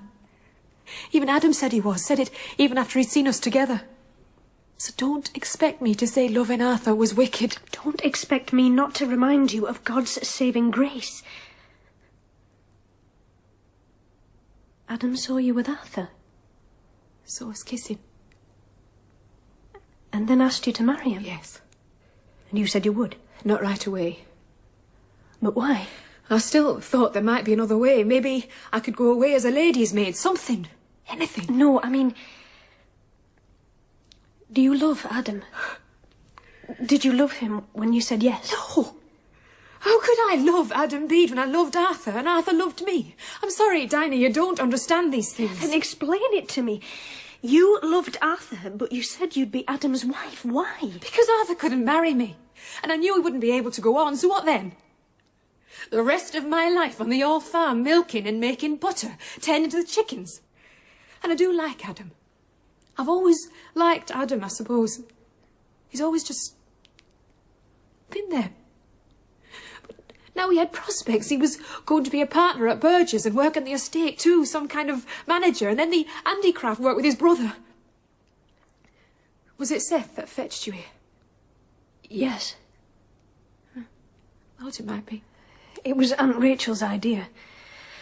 But then I was away in Leeds, which is why I wasn't with you before. Aunt Rachel's idea? Yes. But she won't come herself. Hetty, our aunt's heart is broken. She can hardly leave her bed, and Uncle Martin must be with her. I never meant to break any hearts. I know you didn't. I just thought... What? Tell me, Hetty, tell it all. Not only to me, least of all to me. To your own heart and to God. My own heart. It's hard, Dinah. It's gone like a stone. That's why you can't understand. Your heart isn't gone cold and hard. Your heart can be melted. It can be opened to God. That I do know, Hetty. I've seen it before. Often before. You can be entirely unafraid. I swear to you. It is true. It is real. You can be saved and at peace. I think that's what I wanted. To be at peace. I'd settle for that. Settle for Adam Bede. I'd forgive and forget as much as I could and be the wife of a carpenter. A master craftsman, a builder, a cabinet He said he might even build a town hall. And a strong and tender man. Yes. So why did you run away from him? And he told me once I knew little of the world. I know more than him now. Why did you go, Hetty? Because you knew you were going to have Arthur's child. I wasn't expecting his child! How could I be? He'd been gone for nearly 7 months. 7 months! Well, no one had noticed. Not Adam, not even my aunt, wise old Aunt Rachel.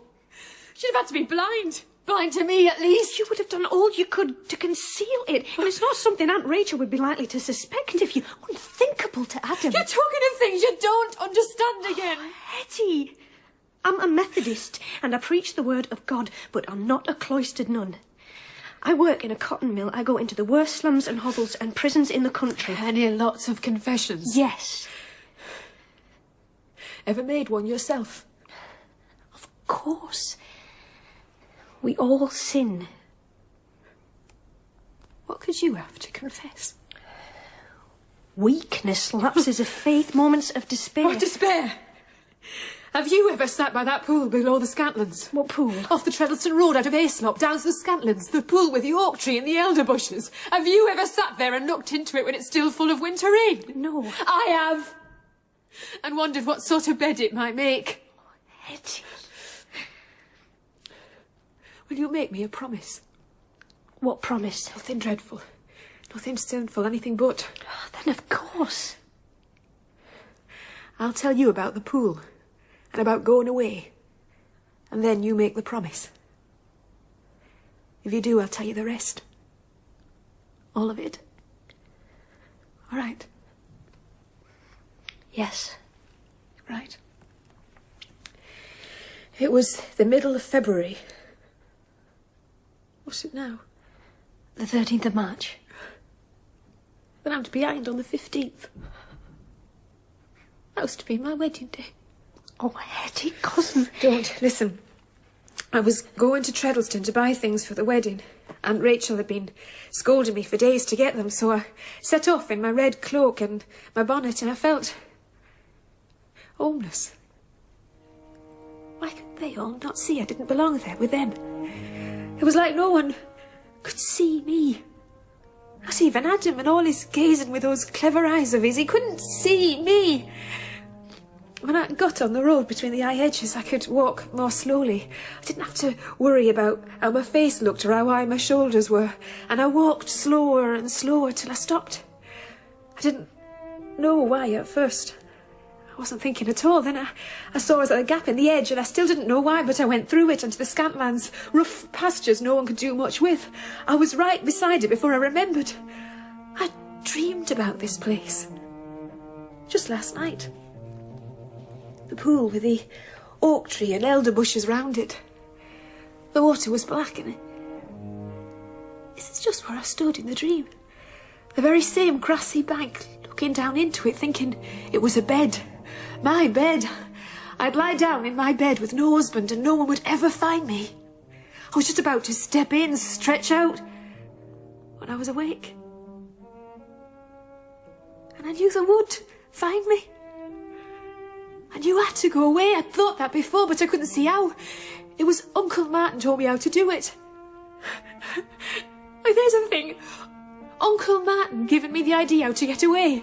He said, "Why don't you go to Snowfield, wench, and fetch Dinah home for the wedding?" I said it was too far and I'd write to you. But now I'd go on to Treddleston and buy the wedding things I'd never used like I'd been told. And when I'd done that, well, they were pleased I was going to see you, praying you'd come back with me. But I'd never be back. I was going to find Arthur. He wouldn't turn me away. He promised I'd be with him somehow. I didn't care how. I'd be with Arthur. And now you have to make your promise. What is it? It must be nothing. No, it's for the good of your soul. Mine too. You say I have to confess to save mine. So what I want from you is a confession. What confession? And it's not to be something methody like despair or loss of faith or pride. It's to be something real. Something you've told no one else. Whatever's closest to your heart. Now. What's on your mind? Right now.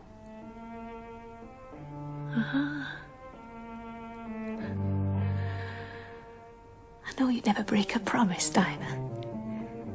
And if you don't make it, I won't say another word. Promise.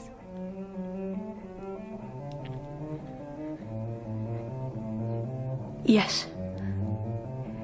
You'll confess? Yes.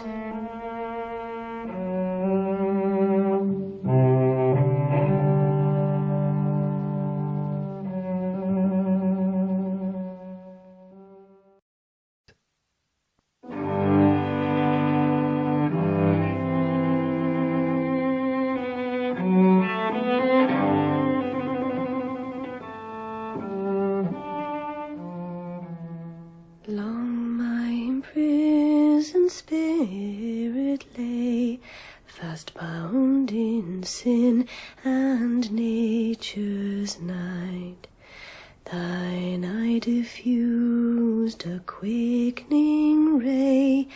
I woke, the dungeon flamed with light. My chains fell off, my heart was free.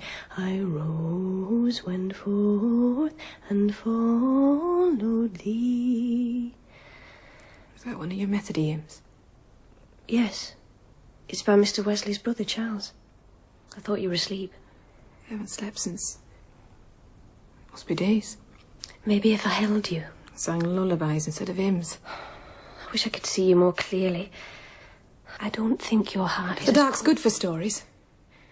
Do you want me to go on? If you're ready now. And at the end, you'll confess. Hetty... You have to. You promised. What came to your mind when I asked? Because I do think something did. But what can Dinah Morris have to confess? I promise. Where was I? You'd told everyone you were going to visit me, but you were going to Windsor to find Arthur. Why? Why? Did you still think he might make you a lady? No. You knew he wouldn't marry you. I told you he couldn't. But he would look after your baby. There was no baby. Hetty. I had 3 guineas in my purse. It seemed like a great amount until I saw how fast it could disappear. That's one of the things I thought about most. How much was left in my purse. If you'd wakened me at any time of night and said how much is in your purse, I could have told you to the farthing. And the coachman said a strange thing. What? He's pretty nice 6 foot, I'll be bound, isn't he now?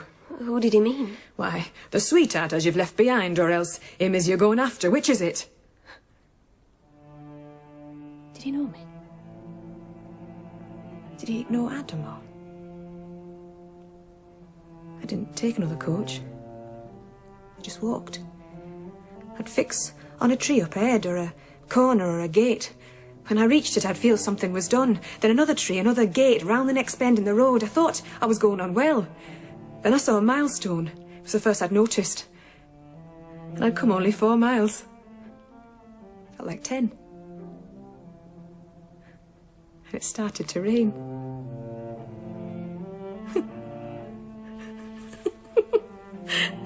Just a few drops on my face at first, then a bit heavier. Just a bit, not a storm or anything, just a steady little drizzle. But I'd never thought it might rain. I've never given rain a thought. Hetty, why are you laughing? Because I started to cry. I sat down in a stile and I sobbed. I sobbed and sobbed my little heart out because it was raining. I was crying because of a little spot of rain. And now they're going to hang me on Monday. Hetty, take my hand. Why? God is here waiting for you. A wagon came. A covered wagon, old and slow and rattly. The driver was walking beside it. I thought I'd just sit down and look at my feet and let him pass by. And then I saw the dog. It was sitting on the front seat. A little spaniel. White and liver-coloured. It had big eyes and it was trembling all over. I don't know. Smell the dog made me... So I stepped out and asked if he'd take me up, if he was going anywhere south. I said I'd pay him. I can take you up fast enough without being paid for it. The horses won't feel your weight no more nor they feel the dog there, if you don't mind lying a bit closer to top the wool packs. Oh, I didn't mind. It was lovely. Lying warm and dry in there with a cranny left in the awning to let in air. I could hear the driver talking as he walked along outside. He told me he'd picked the dog up a fortnight ago. It had been lost. It had been trembling ever since. And I fell asleep. The next few days, I don't remember the order of things. Begging other rides and chaises and carrier carts and walking when no ride came. I don't know how many days, 4 or 5. Nights in the cheapest inns and lodging houses I could find, but still, when I did take another coach for the last stretch into Windsor, I'd only a shilling left. The coachman came up to me and put out his hand, asking me to remember him. I offered my shilling and asked if he'd give me 6pence back. Oh, never mind, put your shilling away now. And I started to cry again. I couldn't stop. I wasn't sobbing this time, just tears rolling and never stopping. I don't know why. I got to Windsor and Arthur was here and he'd take care of me, but I couldn't stop. I was still crying when I showed the paper to the innkeeper, the paper with Arthur's address on it. I told him I was looking for Captain Donithorne there. Well, Captain Donithorne in the Loamshire Militia. Well, he's not at this address, no one at this address. This address is all shut up. Been shut up nigh on 2 weeks. Your captain is in Ireland. Hetty, what did you do? I love him, Dinah.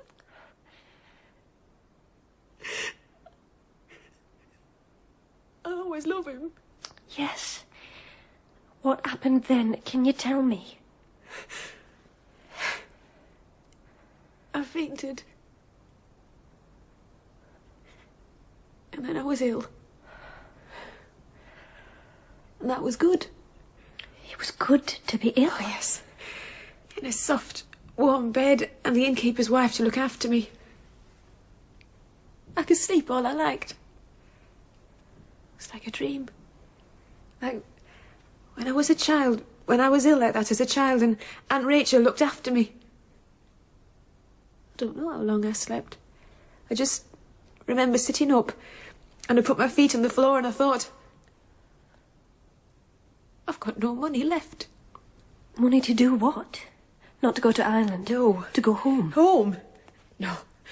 That was all gone. Oh, Hetty, no. Our aunt and uncle would have welcomed you. It was all gone. So, I gave them the earrings. Who? The innkeeper and his wife. To pay for the bed and the food I'd had. To get more money. They asked me how much I wanted. I didn't know. So I said 3 guineas because that's what I'd started out with. They said if I sent the money to them inside 2 months, I could have them back. But you know what I think? What? I think He'd want to sell them right away, and she'd want to keep them for herself. You said she looked after you, was kind to you. I still think she wanted the earrings. Anyway, I had me 3 guineas. So off I went. To where? You were on the way home? You were going back the way you'd come? I didn't plan it that way. I just walked away. To find another pool. Like the one in the Scantlands. Hetty, no. And I did find one. One that was just right. So deep and still. It was black. And that was days later. 5, maybe 6, lots of walking first, counting me money every step. And one night, I slept in a sheepfold. Can you imagine? A shelter for the sheep made of gauzy walls. It stank. But it was warm and there was straw on the floor. When I woke up, I thought the light was Aunt Rachel with a candle. And she was about to scold me for lying so long. But it was only the morning, and an old man in a smock, shepherd he'd be, a face like a sheep. I told him I got lost in the dark. What for do you get off the high road? You'll be getting into mischief if you don't mind. I told him I'd keep out of mischief.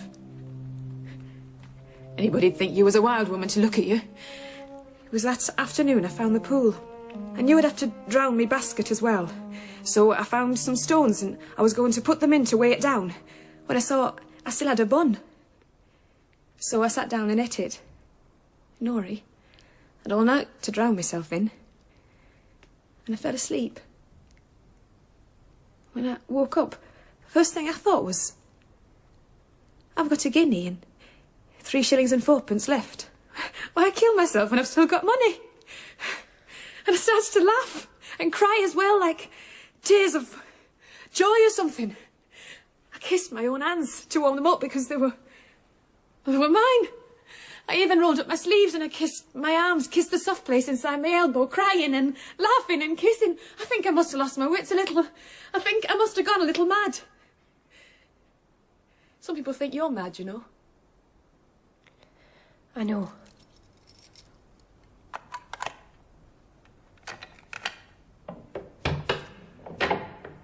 It's Mr. Irwine, Hetty.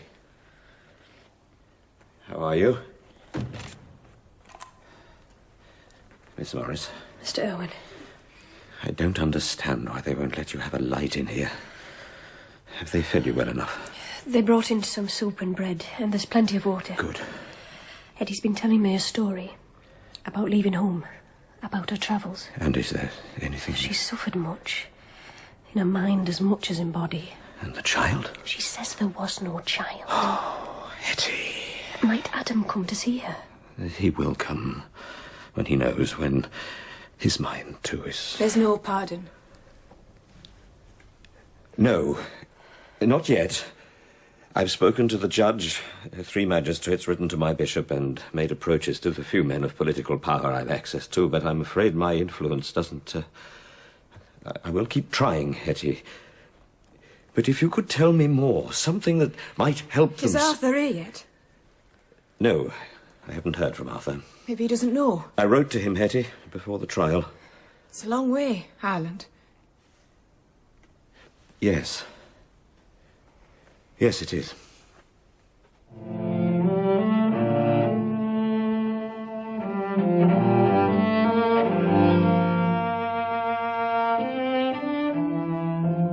The light is sweet, and a pleasant thing it is for the eyes to behold the sun. At least we can see each other now. I can almost see your eyes.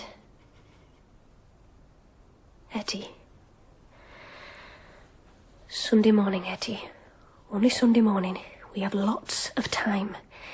To be truly pardoned, to be reconciled and saved takes less than a moment. God's ways are outside time. And you'll feel such relief, cousin, sister. No more fear, no more pain. Joy, Hetty, joy. If you'll come to the truth. I'll give you the truth. Not long after the Black Pool, I came here to Stoniton, to Mrs. Strong's door. Just knocked on the door and it was Mrs. Strong's. She sells tobacco and snuff. She must be a good woman, because She saw me. It was almost like she loved me. Like a mother might, I suppose. I never knew my mother, but she looked at me and she really saw me, and it was like she loved me. I didn't love anybody. I didn't love a thing. I just wanted to get in and out of the cold and lie down in a real bed, maybe die there. So I lied to her. I told her I was going home to my family, but I couldn't walk anymore. She took me in, put me to bed. And that was the night the baby was born. Hetty. Dear Hetty. What was it? What do you mean? Oh. It was a girl.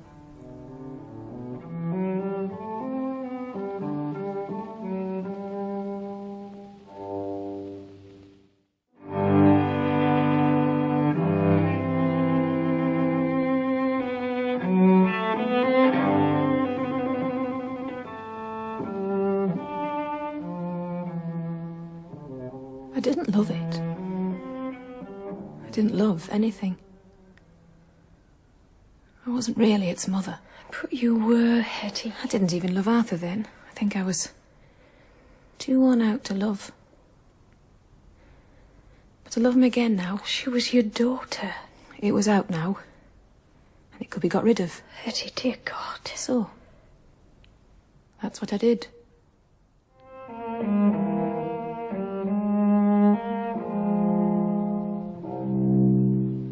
I got up and got dressed and went out. Easy as that. It was still dark, but there was a place open where I bought warm milk and bread. And I walked out to Stoniton. But why did you take the baby? That's what I don't understand. If you did want rid of her, you could simply have left her there with Mrs. Strong. I was too close to home. She might have looked for me. Are you sure you didn't? I didn't care about it, if that's what you mean. By the time I was a mile out of town, I think I started to hate it. Maybe that's too much. It was just a wait. So I thought I might find another pool. Get rid of it there. Then I could go home. And they'd never know why I'd gone away in the first place. I'd never, ever tell anyone. Do you understand now?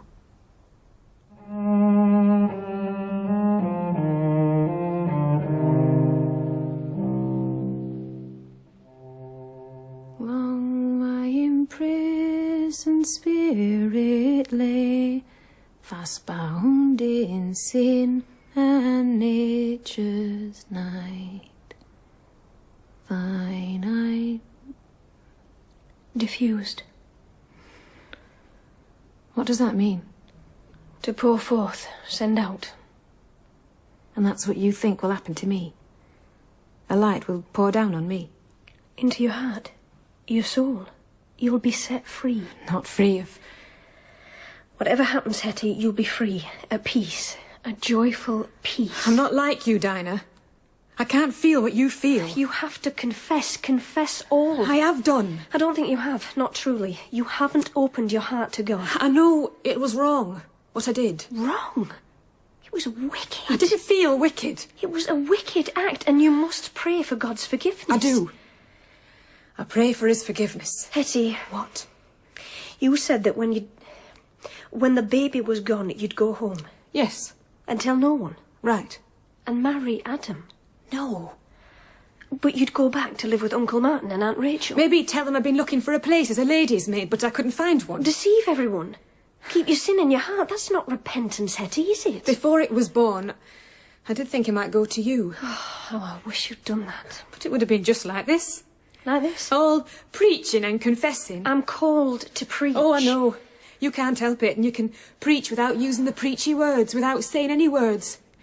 It's all that look of yours. Hetty, you're my cousin, and I love you. You go into other prisons, visit other condemned women. They're not your cousins. You are. You're my family, and I love you. Am I worse? Worse than the other women you visited? What you did was worse than many. You don't know what I did. Not all of it. Then tell me. Begin by telling me why you didn't go home. What do you mean? When you got rid of the weight of your daughter, you could have gone home, but you didn't. Why not? You were found a full day later, still in the wood where she was buried. Why? Why were you still there? Are you getting angry? Not angry, but you have to be made to face the truth. I've no choice but to face it. The truth is they're going to hang me in the morning. And then? I got angry too, you know. With the baby? With Arthur. Arthur? How could he do that? How could he? Go off to Ireland and leave me walking the roads and sleeping in dirty houses, sleeping in sheepfolds. Hetty. He should have known.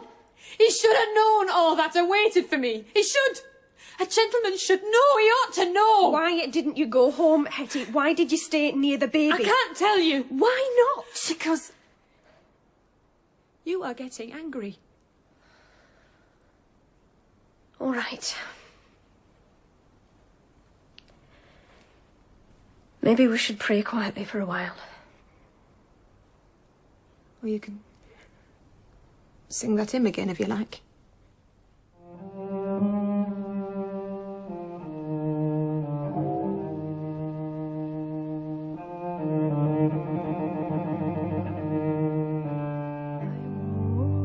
The dungeon flamed with light.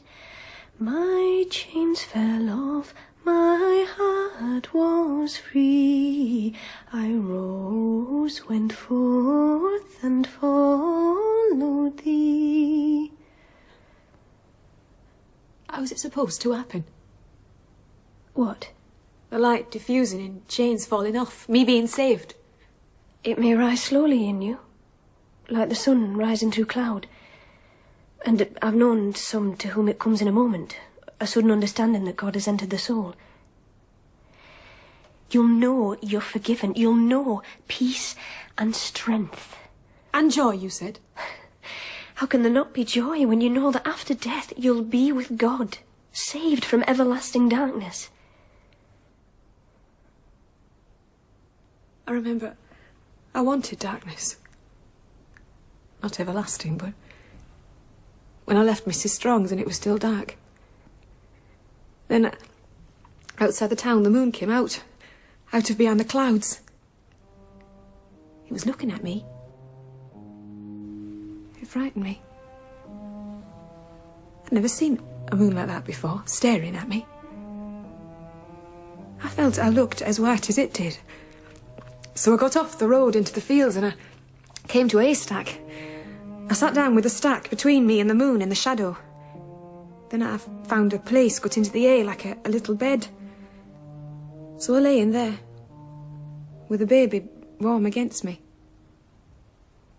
It was nice. I must have slept for a good while, because when I woke it was full morning. The baby was crying. I didn't look at it. I just started walking again to a wood on the other side of the field. There was a bit where some trees had been cut down, so I sat on a trunk. I saw a nut bush with a shallow little hole under it. It was like a grave. So I put the baby in. And I covered it up with wood chips and grass. I don't think I could have killed it any other way. I really don't. And I didn't cover it quite up. It was still crying, so I went away. I went miles. The first village I came to, I bought something to eat, but the baby just wouldn't stop crying. Miles away, and I thought the people in the shop or in the street would hear it. I slept in a barn that night, but I didn't sleep well because the baby kept waking me up. So in the morning, I went back the way I'd come, to the field with the haystack and across it to the wood. I could hear it crying all the time, every step, all the way to the nut bush. I sat down on the trunk again because my legs gave way, and my heart, it went like a stone. The grave was empty. But the baby didn't stop its crying. I thought it would never stop. I thought I might sit there forever. I thought nothing would ever change and I'd just sit there forever and listen.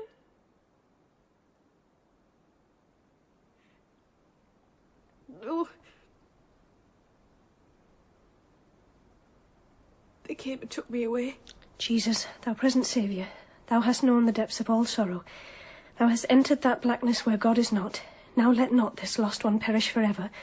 Come through the darkness. Come like the morning with healing on thy wings and stretch forth thy hand. Stop, Dinah! Sister. I'm sorry, but I don't feel anything.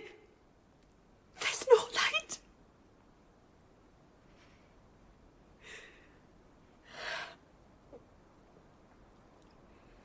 In fact, it's getting dark again.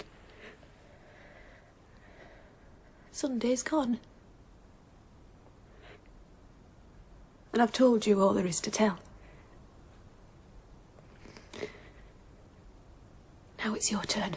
Hetty, no. You promised. You should pray. You should pray with all your heart. I will pray. After you confess. You won't make anything up, will you? It has to be what came into your mind when I asked you before. On you go. Hetty. You have to. You promised. And then you'll pray with me. Then I'll pray. You told me last night, not long after I arrived, that you didn't love Adam. Adam? You'd never loved him. Is that true? Yes. Then what I have to tell you concerns Adam. You only met him once or twice. Yes. The first time was when his father died, and Seth asked me to visit his mother, to offer what comfort I could. The evening I arrived, Adam was asleep. He'd been working all the night before and away all day. I stayed the night. In the morning, I was cleaning the house. I thought Seth was behind me and I spoke to him, but it was his brother who answered. When I turned round... What? He looked at me. Looked at you? He saw me. It seemed a long moment.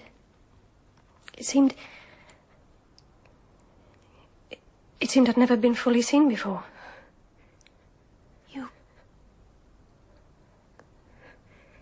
What did he say? He said my name. And? I think I blushed. You never blush. Are you blushing now? Then we talked about his mother, his eagerness to study, my work for the society. Then I went through to make the porridge. You do? You love him? Well, he's much on my mind. Against my will. Sometimes, when I look at a thing, anything, a tree, starlight, a smile, I wonder how he would see it. I even wish to see it with him. You love Adam Bede.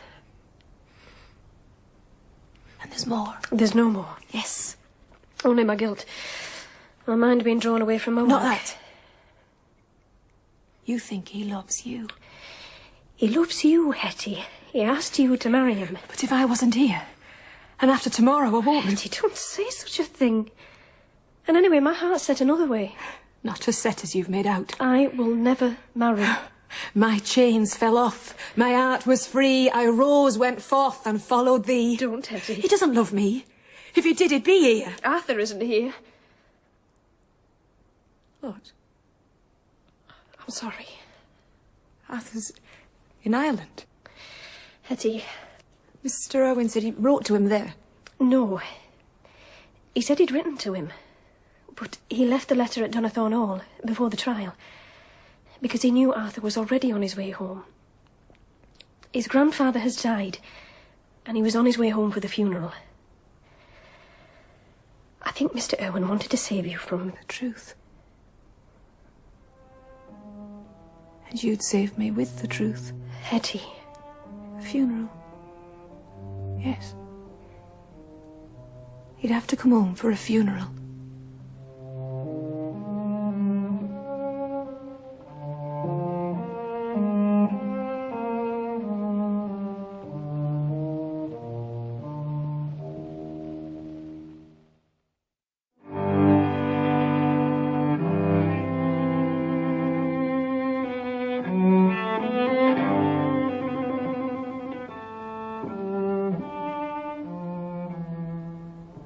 You haven't left her alone.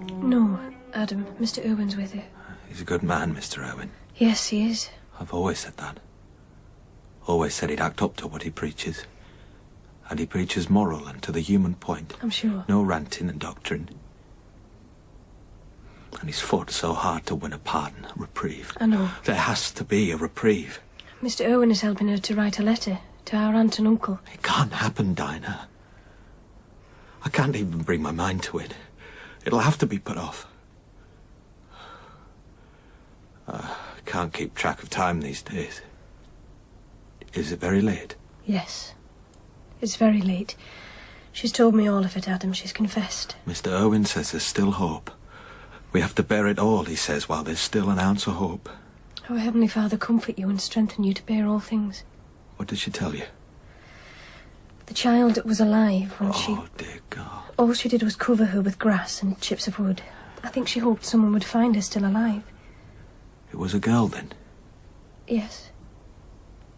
Nobody else thought to ask. She was at her wit's end, Adam. She was in despair. Aye. I hope the farm will go on well, and that your new landlord will be kind. Should I not mention Arthur to them? Perhaps not, Hetty. No. I hope the farm will go on well.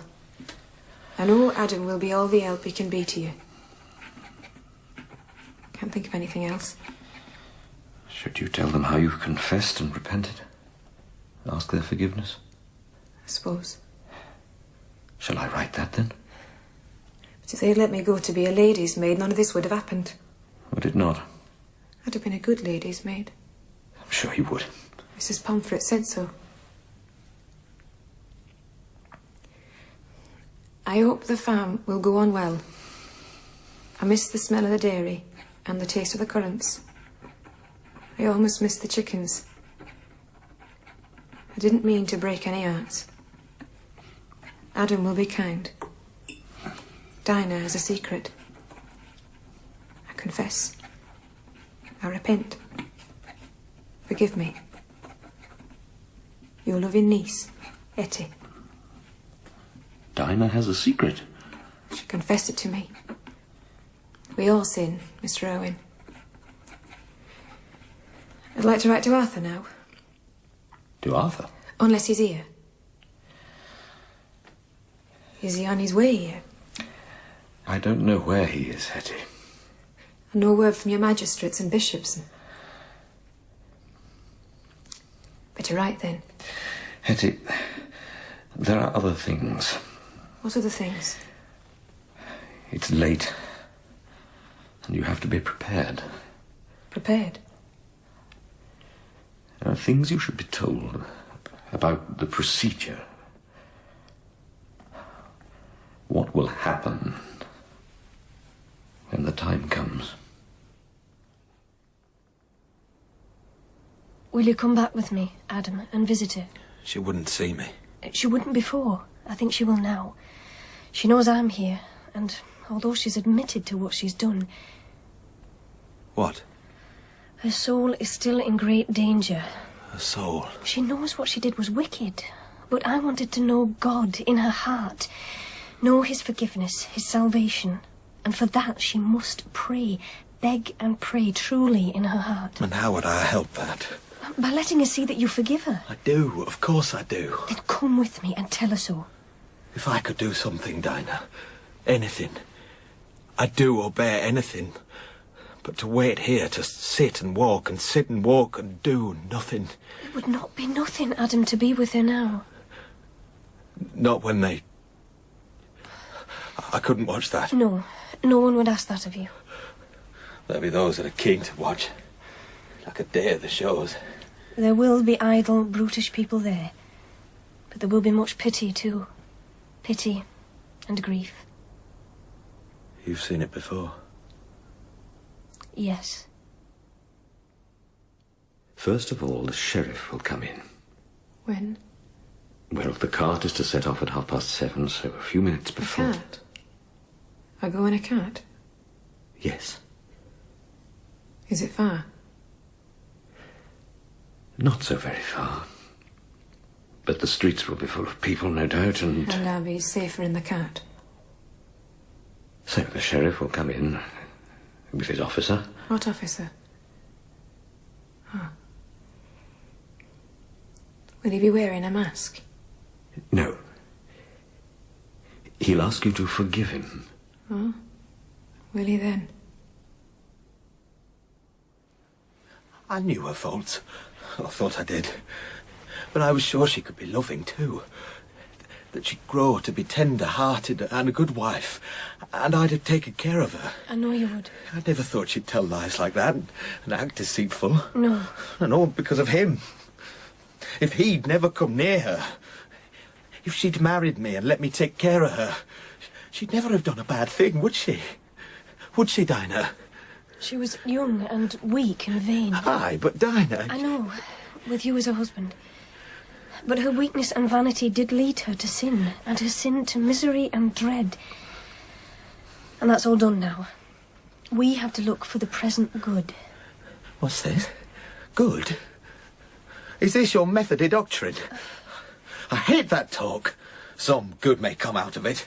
He's ruined her, and her daughter's dead, and he's brought her to the scaffold.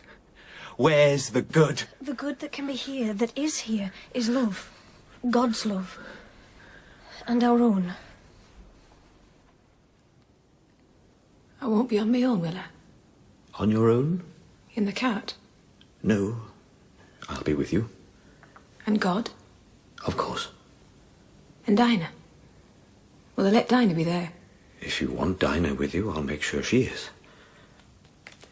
Now, Hetty, before you go out to the cart, you may not know this, but this is how it's done.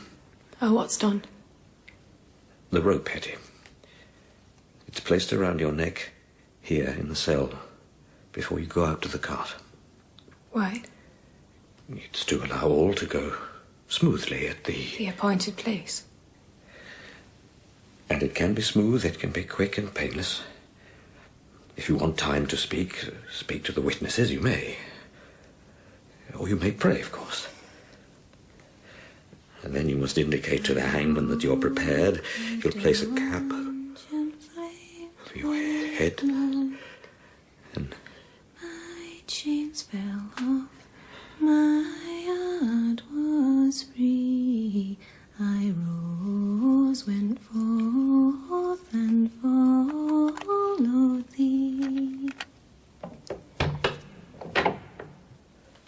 Adam, I'm so glad you came. You let us have this lantern, Mr. Irwine. It's not quite light yet, and the sky's clouded. Good. I was struggling with this letter too. Hetty. You've got your Sunday clothes on. Aye. Well, for the court. I thought it right for the court. And since then, I've had these on for weeks. Would you know me? Of course I know you. And forgive me? I forgave you long ago. And would you kiss me?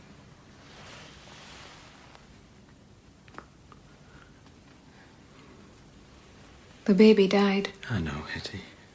It was my fault she died. But then she kept on crying. After she was dead, crying at me to come back.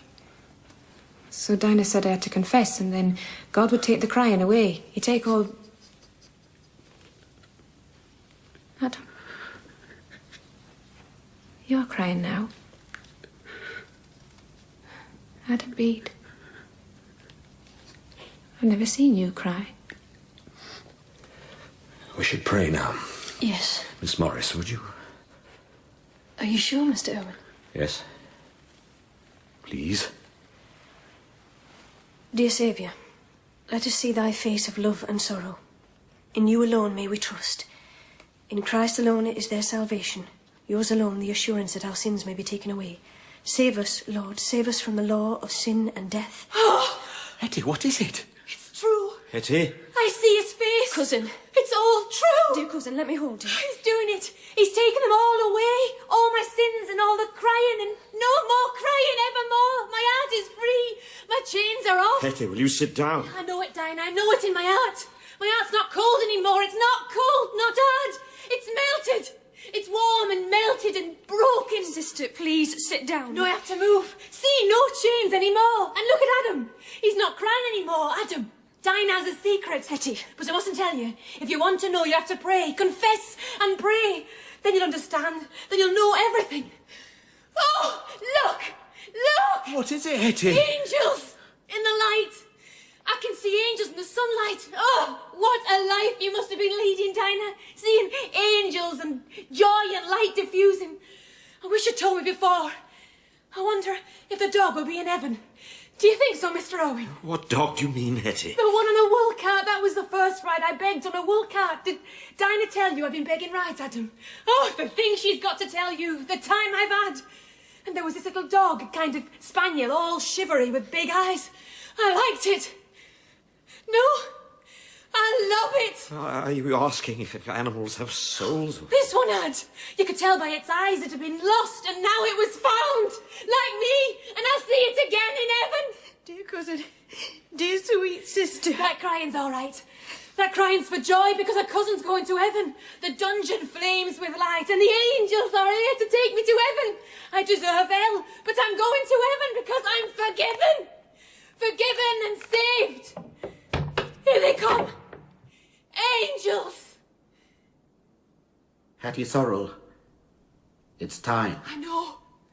Look at the light. Mr. Irwine. Good morning to you, Sheriff. Is all well? Yes. She's prepared. More than that. I'm saved. I'll be with her in the cart, and Miss Morris too. Very well. And this will be the hangman. Ma'am. Miss, don't look so sad. Somebody has to do it. I humbly ask your forgiveness, miss. Of course I forgive you. You're helping me to heaven, you know. You're like an angel, really. And I'm sure you'll be quick and painless. Aye, miss. So, you'll want to put the rope on now? Aye, if you please. And I forgive the judge, and all the jury, and the ladies in the court with... Can you manage? Here, let me hold up my hair. Sorry, it's not very clean. They wouldn't let us have a lamp in here, never mind water to wash. There. It's heavy, isn't it? We must go now. Yes, let's all go now. Adam, you're not coming with us? That's all right. Adam, will you tell Arthur? Tell him I went to find him. Because... Tell him I forgive him. I love him again and I forgive him. And you too, Adam Bede. I forgive you too. Hetty Sorrel. I have to go now.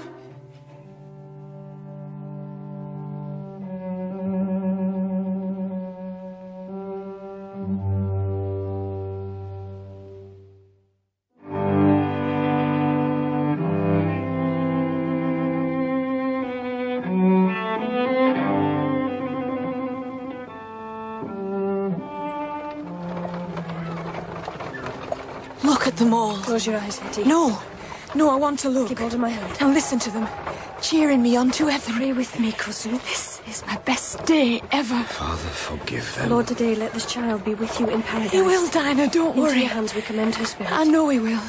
I see his angels already. Pray for us all, Dinah. Look at them.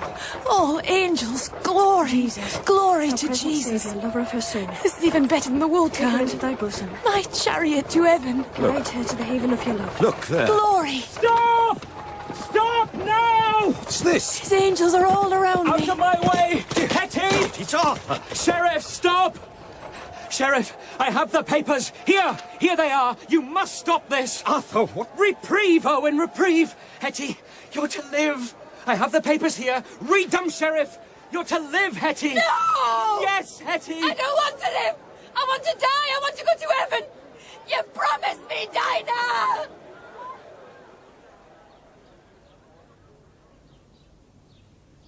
Hetty,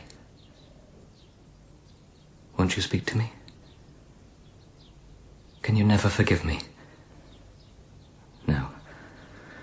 No, I don't suppose you can. I came as soon as I could. When I got back from Ireland because of my... Did you know my grandfather is dead? He is. That's why They deferred the funeral to give me time to get home, and then when I did... Won't you even look at me, Hetty? I'm having fresh clothes sent in. Hot water. You'll be able to wash and change, and... There was a letter from Irwine waiting for me. The sternest words he'd ever... I thought the life was going out of me. Thought my heart was going to... I just started running. Like a hunted man. Jumped back on my horse that hadn't been unsaddled yet, and... Hope someone's taking care of her. The magistrate here at first wouldn't bend. Said it was out of his hands. So I took him by those empty hands of his and dragged him to the judge. Even he tried on the unyielding Solomon. But when I mentioned a few names, reminded him my grandfather was dead and who and what I now was, with Parliament one of my plans, and... Hetty. Hetty, please. Look at me. Hetty, your eyes are still... You look very young. I don't feel it. I feel I've aged a score of years since I read You look that. like a boy. Hetty, what did you mean when you... What? You said you didn't want to live. Did I? You wanted to die? I don't know. It was like a kind of dream. I'm awake now. Where's Dinah? She's gone to buy the clothes. She'll be here soon. What'll they do to me now if they're not going to hang me? They won't let me go. No, they couldn't go as far as a full pardon. So what happened? They're sending you to Newcastle. I've heard of it. Up north somewhere. Is there a prison there? No, this is another Newcastle in New South Wales, Australia. The other side of the world. Yes. For how long? 15 years. But you won't be in a prison. There are some quite decent people there. Prosperous people. And I'll make sure you're taken on in one of their houses. You once thought of being a lady's maid, did you not? A lady's maid. On the other side of the world. Yes. I might like that. And I'll make sure you have money. 3 guineas. More than that. That's all I had when I left home. Hetty, I'll send money regularly to a bank in Newcastle. It'll be a decent life. I'll do all I can to make it so. I left home to find you. I went all the way to Windsor, but you'd gone to Ireland. I'm sorry, Hetty. I had to sell your earrings. Hetty. You dear, precious girl. I'm not such a girl. I've had a baby.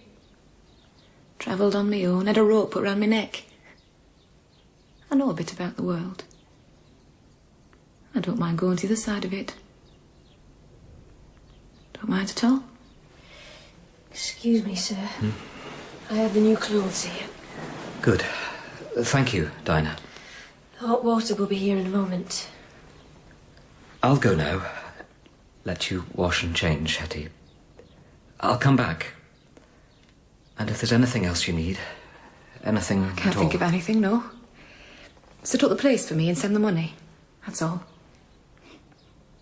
You're not going to offer to come with me, are you? I wouldn't let you anyway. I want no more of any of this. I loved you, truly. No, you didn't. Hetty. Maybe you did. Doesn't matter.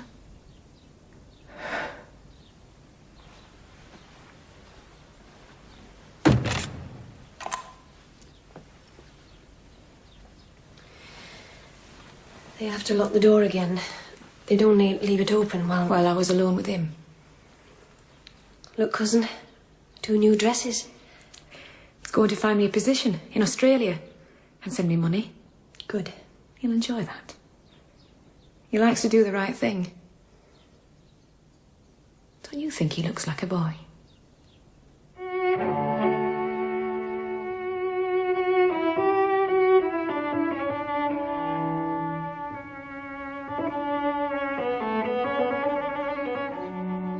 So, what will you do? I'll stay with you. Until I leave? Yes, as long as I can. It's good to feel clean again. Did you choose the frocks? Yes, Arthur gave me money enough. I thought so. You'd have me looking like a Methody even if I'm not one. When I'm gone, what then? Will you go to Hayslope? Be with Aunt and Uncle? For a while, yes. You won't go back to Snowfield working that mill of yours? When our family can manage without me, yes. Why? It's where my work is, Hetty. You could work on the farm. There's plenty of folk around there need their souls saving. It's needful for my own soul that I go back. Do you think you saved mine, Dinah? Was I really seeing angels? If they'd gone ahead and hanged me, would I be in hell now? I know only that God is merciful. And I know what you should do. What? Marry Adam Bede. Stay in Hayslope and marry Adam. Hetty. He got it into his head to marry me long before he even saw you. And it takes a lot to shift an idea from Adam Bede's head. Well, there's a lot has happened. I told you, Hetty, I'll never marry. Because you're as obstinate as he is. I'm not obstinate, Hetty. I've made a vow to God and to myself. I wouldn't have him, Dinah. Not to be offered to sail away with me. Which he won't. I'll wait and see what kind of men they've got on the other side of the world. Have they got orange blossom there? I don't know. Will he be coming to see me? Adam, of course. Good. Hetty, you mustn't tell him what... I won't tell him anything. I'll keep your secret. I just want to ask him some questions. What is it you want to know, Hetty? Why is it you're all so trammelled? Trammelled? Who? All trammelled up in this and that. I don't understand. I was like that. Then I had the baby to think of. And she was real. I woke, the dungeon flamed with light. Hetty? My chains fell off, my heart was free. Trammelled. You and Dinah. And Arthur. Don't you think he looks like a boy? A boy all tied in knots with family and funerals, estates and regiments. And then me to contend with. He was even worried about his horse, you know, when he came to see me. Hoping somebody was looking after it. I'm sure somebody did. Arthur being who he is and what he is. When did you know you wanted me for a wife? When? When? 2 years passed in August. That's a long time. I just looked at you in church. You looked at me? Aye, and I knew. Simple as that. Aye. Was it my hair, my eyes, the way I was dressed? All of these other things. Hetty, what is all Do you like the way I'm dressed now? Don't you think this is something Dinah might wear? Aye, I suppose. It was her that bought it. Arthur gave her the money and Dinah chose it. It wasn't my art then? My character? Did folks not warn you my character wouldn't suit you? I knew how young you were and that you'd grow to be tender-hearted. They were right. You'd have grown to be a good wife. Dinah said that herself. Dinah herself? Aye, more than once. And were you so sure of me, it didn't matter that I didn't love you? I never did, Adam. Not even when I said I'd marry you. It was Arthur I loved. Not now. Now I'll take his money and his prosperous friends and go to the other side of the world, away from all you trammelled folk. My chains off, my heart free. Why didn't you visit me here? Well, you wouldn't see me. Did you try? Didn't Mr. Irwine try to talk you into coming? Aye, to the court, and I did go there. But it took Dinah to bring you here. Do you remember the time I dressed up in her black gown and her Methody cap? I remember.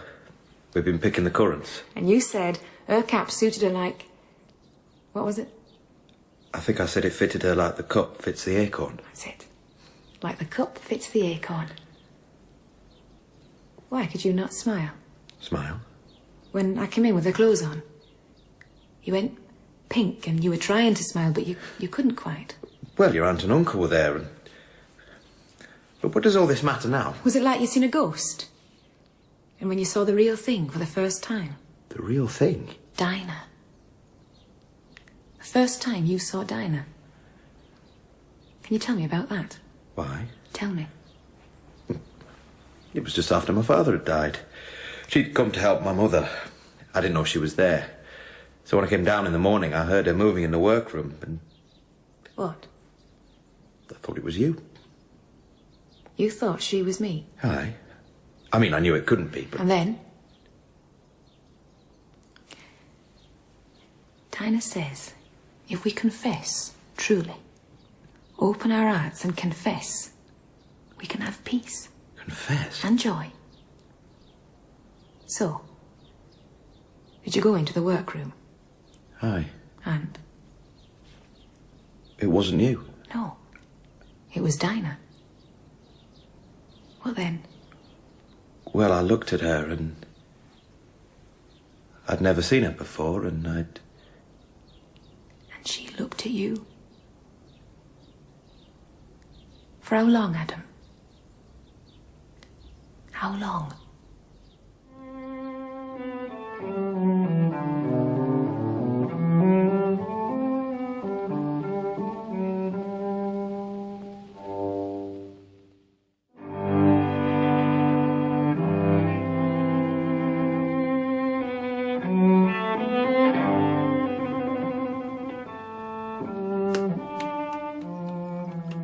I think that was the task she liked best, shaping the butter.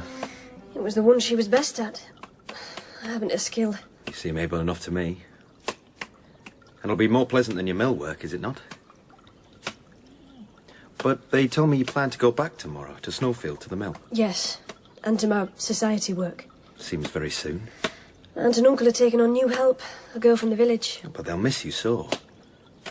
Of course, they may not be here long themselves. As soon as they find another farm, a new neighbourhood. And I think I'll be going with them. Uncle Martin said you'd been talking that way. Aye. Trouble's made us kin to each other. And Seth and I are sure to find work, men with our trades at home anywhere. Like Martin said, we'll go out of hearing of that man's name. He asked to see me, Arthur. I thought he might. Did you? Dinah, could you stop working a minute and listen to me? What it is... I'm listening, Adam. When she was put on board the ship, how did she seem to you? Reconciled. Aye, and more than that. What more? Eager. Impatient, near enough. To be away. To be free of us. Free of us? She talked about us in the prison. I mean us, you and me. A lot of what she said, I'm not sure what she meant. Maybe she didn't know herself. No, she knew. She saw us clear. Clearer than I'd seen myself, till she said it. Said about our looking. Looking? At each other. Like now. Dinah? Adam, I'll tell you now what I told her. My heart is drawn to you, strongly. Dinah. Too strongly. And that's why I have to go back. Because all I can offer you is a sister's love. I hope for a brother's love from you. My work is in Snowfield, Adam. And for the society. My heart must be for God. I want you to stay, Adam. Stay and manage these woods for me. Martin and Rachel Poyser are set on leaving, sir. And I'll go after them. Why? Why? To get out of hearing of your name. They may still hear my name if they stay, but they won't see my face. I'm going away. You are? Yes. Going with the army. Might do better against the French than I did against you. Another reason is so that no one else has to leave Hayslope, leave their home. The Poysers have been here for generations. I know that. And now they're disgraced here. In their neighbours' eyes, you mean? In yours? What? Of course not. And I'm sure there are many who understand and pity them as you do. Irwine believes he can convince them of that. Mr. Irwine? Yes. There's no one the Poysers respect more. And when I'm gone, he'll be in charge of the estate. He wants you to manage the woods and help him to persuade the Poysers to stay. Will you talk to him about it? Adam, don't make this harder for me than it is. There's no sacrifice I wouldn't make. To undo what you did. It's too late for that. When people's feelings have had a deadly wound, it can't be healed with favours. Favours? I'm not offering favours. I'm not playing the generous landlord. I'm walking away from being landlord. I'm giving up every plan of happiness I had. Favours. I beg your pardon, sir. I don't mean to speak with too much disrespect. You're entirely unforgiving. Entirely. I loved her, Don't Adam. speak of her. Don't. I did. Don't you think I'll carry the thought of her about with me as much as you will? Suffer as you do? Can't you imagine you might be suffering more if you'd been the one at fault? But I wasn't. No. Faultless Adam Bede. Oh, I have many faults. And one of them is I'm unforgiving. Maybe that'll change. A lot has, but so far I can't see it. She forgave me herself. I think she just didn't care anymore. She wanted gone. And her cousin, Dinah Morris? Now, there's an extraordinary woman. It's almost like a comfort just to know she's there. You know what I mean? She's leaving tomorrow. Adam, will you... I was going to ask, will you do me a favour? Give her this from me. It was my father's, the chain my mother put on. I'd like Dinah to have it. A watch? Is that silly? I don't know. No. Not like when you gave old Davy your pencil case and your knife. I don't expect this back. I know she doesn't care about such things, anything I could give her for its own sake, but a watch she could use. I'd like to think of her using it. Tell her that. She doesn't go till tomorrow, sir. You could give it to her yourself. I'd like you to do it. And will you shake my hand? Only to agree you'll talk to Irwine about managing the woods, persuading the Poysers to stay. Just talk to him. I'll shake to that, sir, aye. And you'll give the watch to Dinah. It's a good timepiece, Adam. It'll tick away for many years. Maybe by then other things will have changed. It's all right, you don't have to. Goodbye, Adam.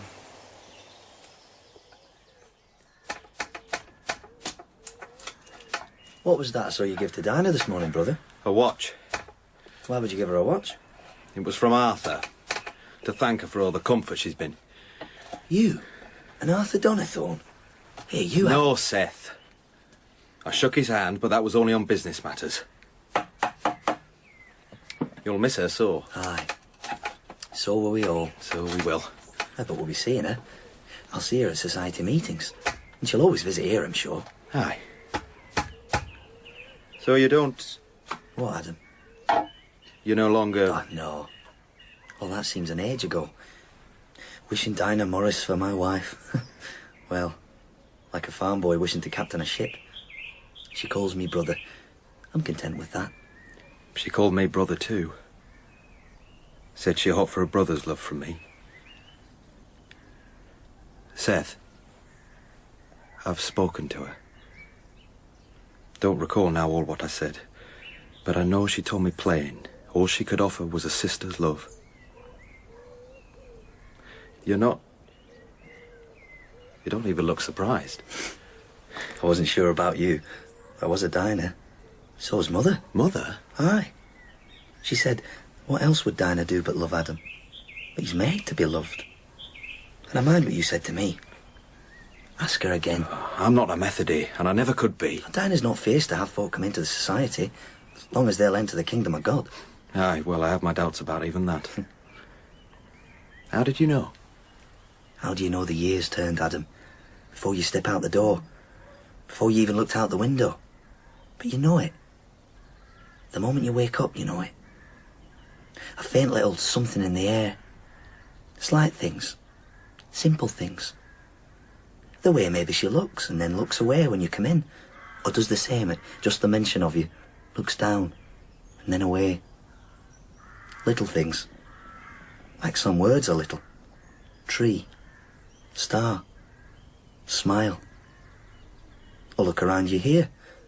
Wood. Oak. Grain. Little words. But they speak of grand and beautiful things. Love. My heart was free. I rose and forth and followed you. Dinah, Adam, I have to talk to you. how did you get in here? And I told the gaffer I was a Methody from Hayslope, here on pressing business for the society. You lied to him. I did. I just had to hope he was Methody himself. Seems he is. Thinks highly of you. But what do you want? He says you can come out for a while. Talk to me, seeing as how it's so pressing. I'll never tell another one, I swear it. Never another lie, not to you. If you'll tell me why. Why? Why you won't marry me. Marry you? Marry me. Adam, she's only... Only what? 3 weeks. A fortnight. Gone. She's gone. And I don't mean right away, but before long. Adam. I won't stand in your way, your Methody way. No, you won't. You can preach all you want. You know that. I'll work and earn, and you can preach all you want. I'll preach as the words are given to me, as I always have. But it's more than that. Tell me what's more. Tell me. Doubt. Doubt. What's there to doubt? You doubt you love me? Since I've loved you, I've had no peace. I can't promise you peace. And if I say yes, if I leave the way I've followed since I was a child, God's way, and follow you, what then? What then if a year from now I doubt? Think then I've lost my way? Think I've laid down the cross I swore to bear? Let me be your cross. What? Isn't that in the book? Think not that I come to bring peace. You blaspheme. I know you're afraid of that, are you not? Afraid I'm tempting you with peace. Home and comfort and children and peace. Like Seth tried. But he's a boy. Don't. A Methody boy, even if he's a wise one. Home and comfort and lack of hunger. All those temptations. Peace. Adam. I come not to bring peace. Don't blaspheme. I can be your cross. Adam. I wanted to kill him. Arthur. Your young squire of a boy. Whose watch and chain you've maybe got in your pocket now. Even the other day, when he offered me his hand, said he was going away. He's marching away and all's to be well. It was there in me, even then, with his hand in mine, the lust to kill him. For what he did to her, to me, to all of us. It's there in me now, that passion. There's a cross. There's Adam Bede. Bear me. Carry me. I'll never lie to you.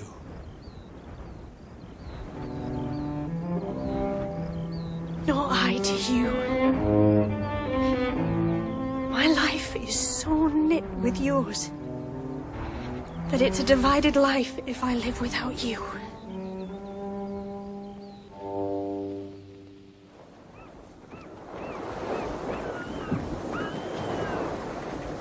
I woke the dungeon flamed with light.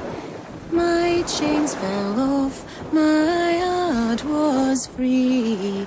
I rose, went forth, and followed thee. You're a Methody, lass? Won't find many of them where you're going. I'm no Methody. Isn't that one of Wesley's hymns? Yes. My cousin taught me it. She's one. So you'll be for the church. I used to be. Used to be. No dissenter and no churchgoer. So what are you then? What am I? Well, you don't seem no Jew or Hindu. What are you? Hetty Sorrel. Hetty Sorrel, eh? And that's all? Enough to be going on with. Hetty Sorrel.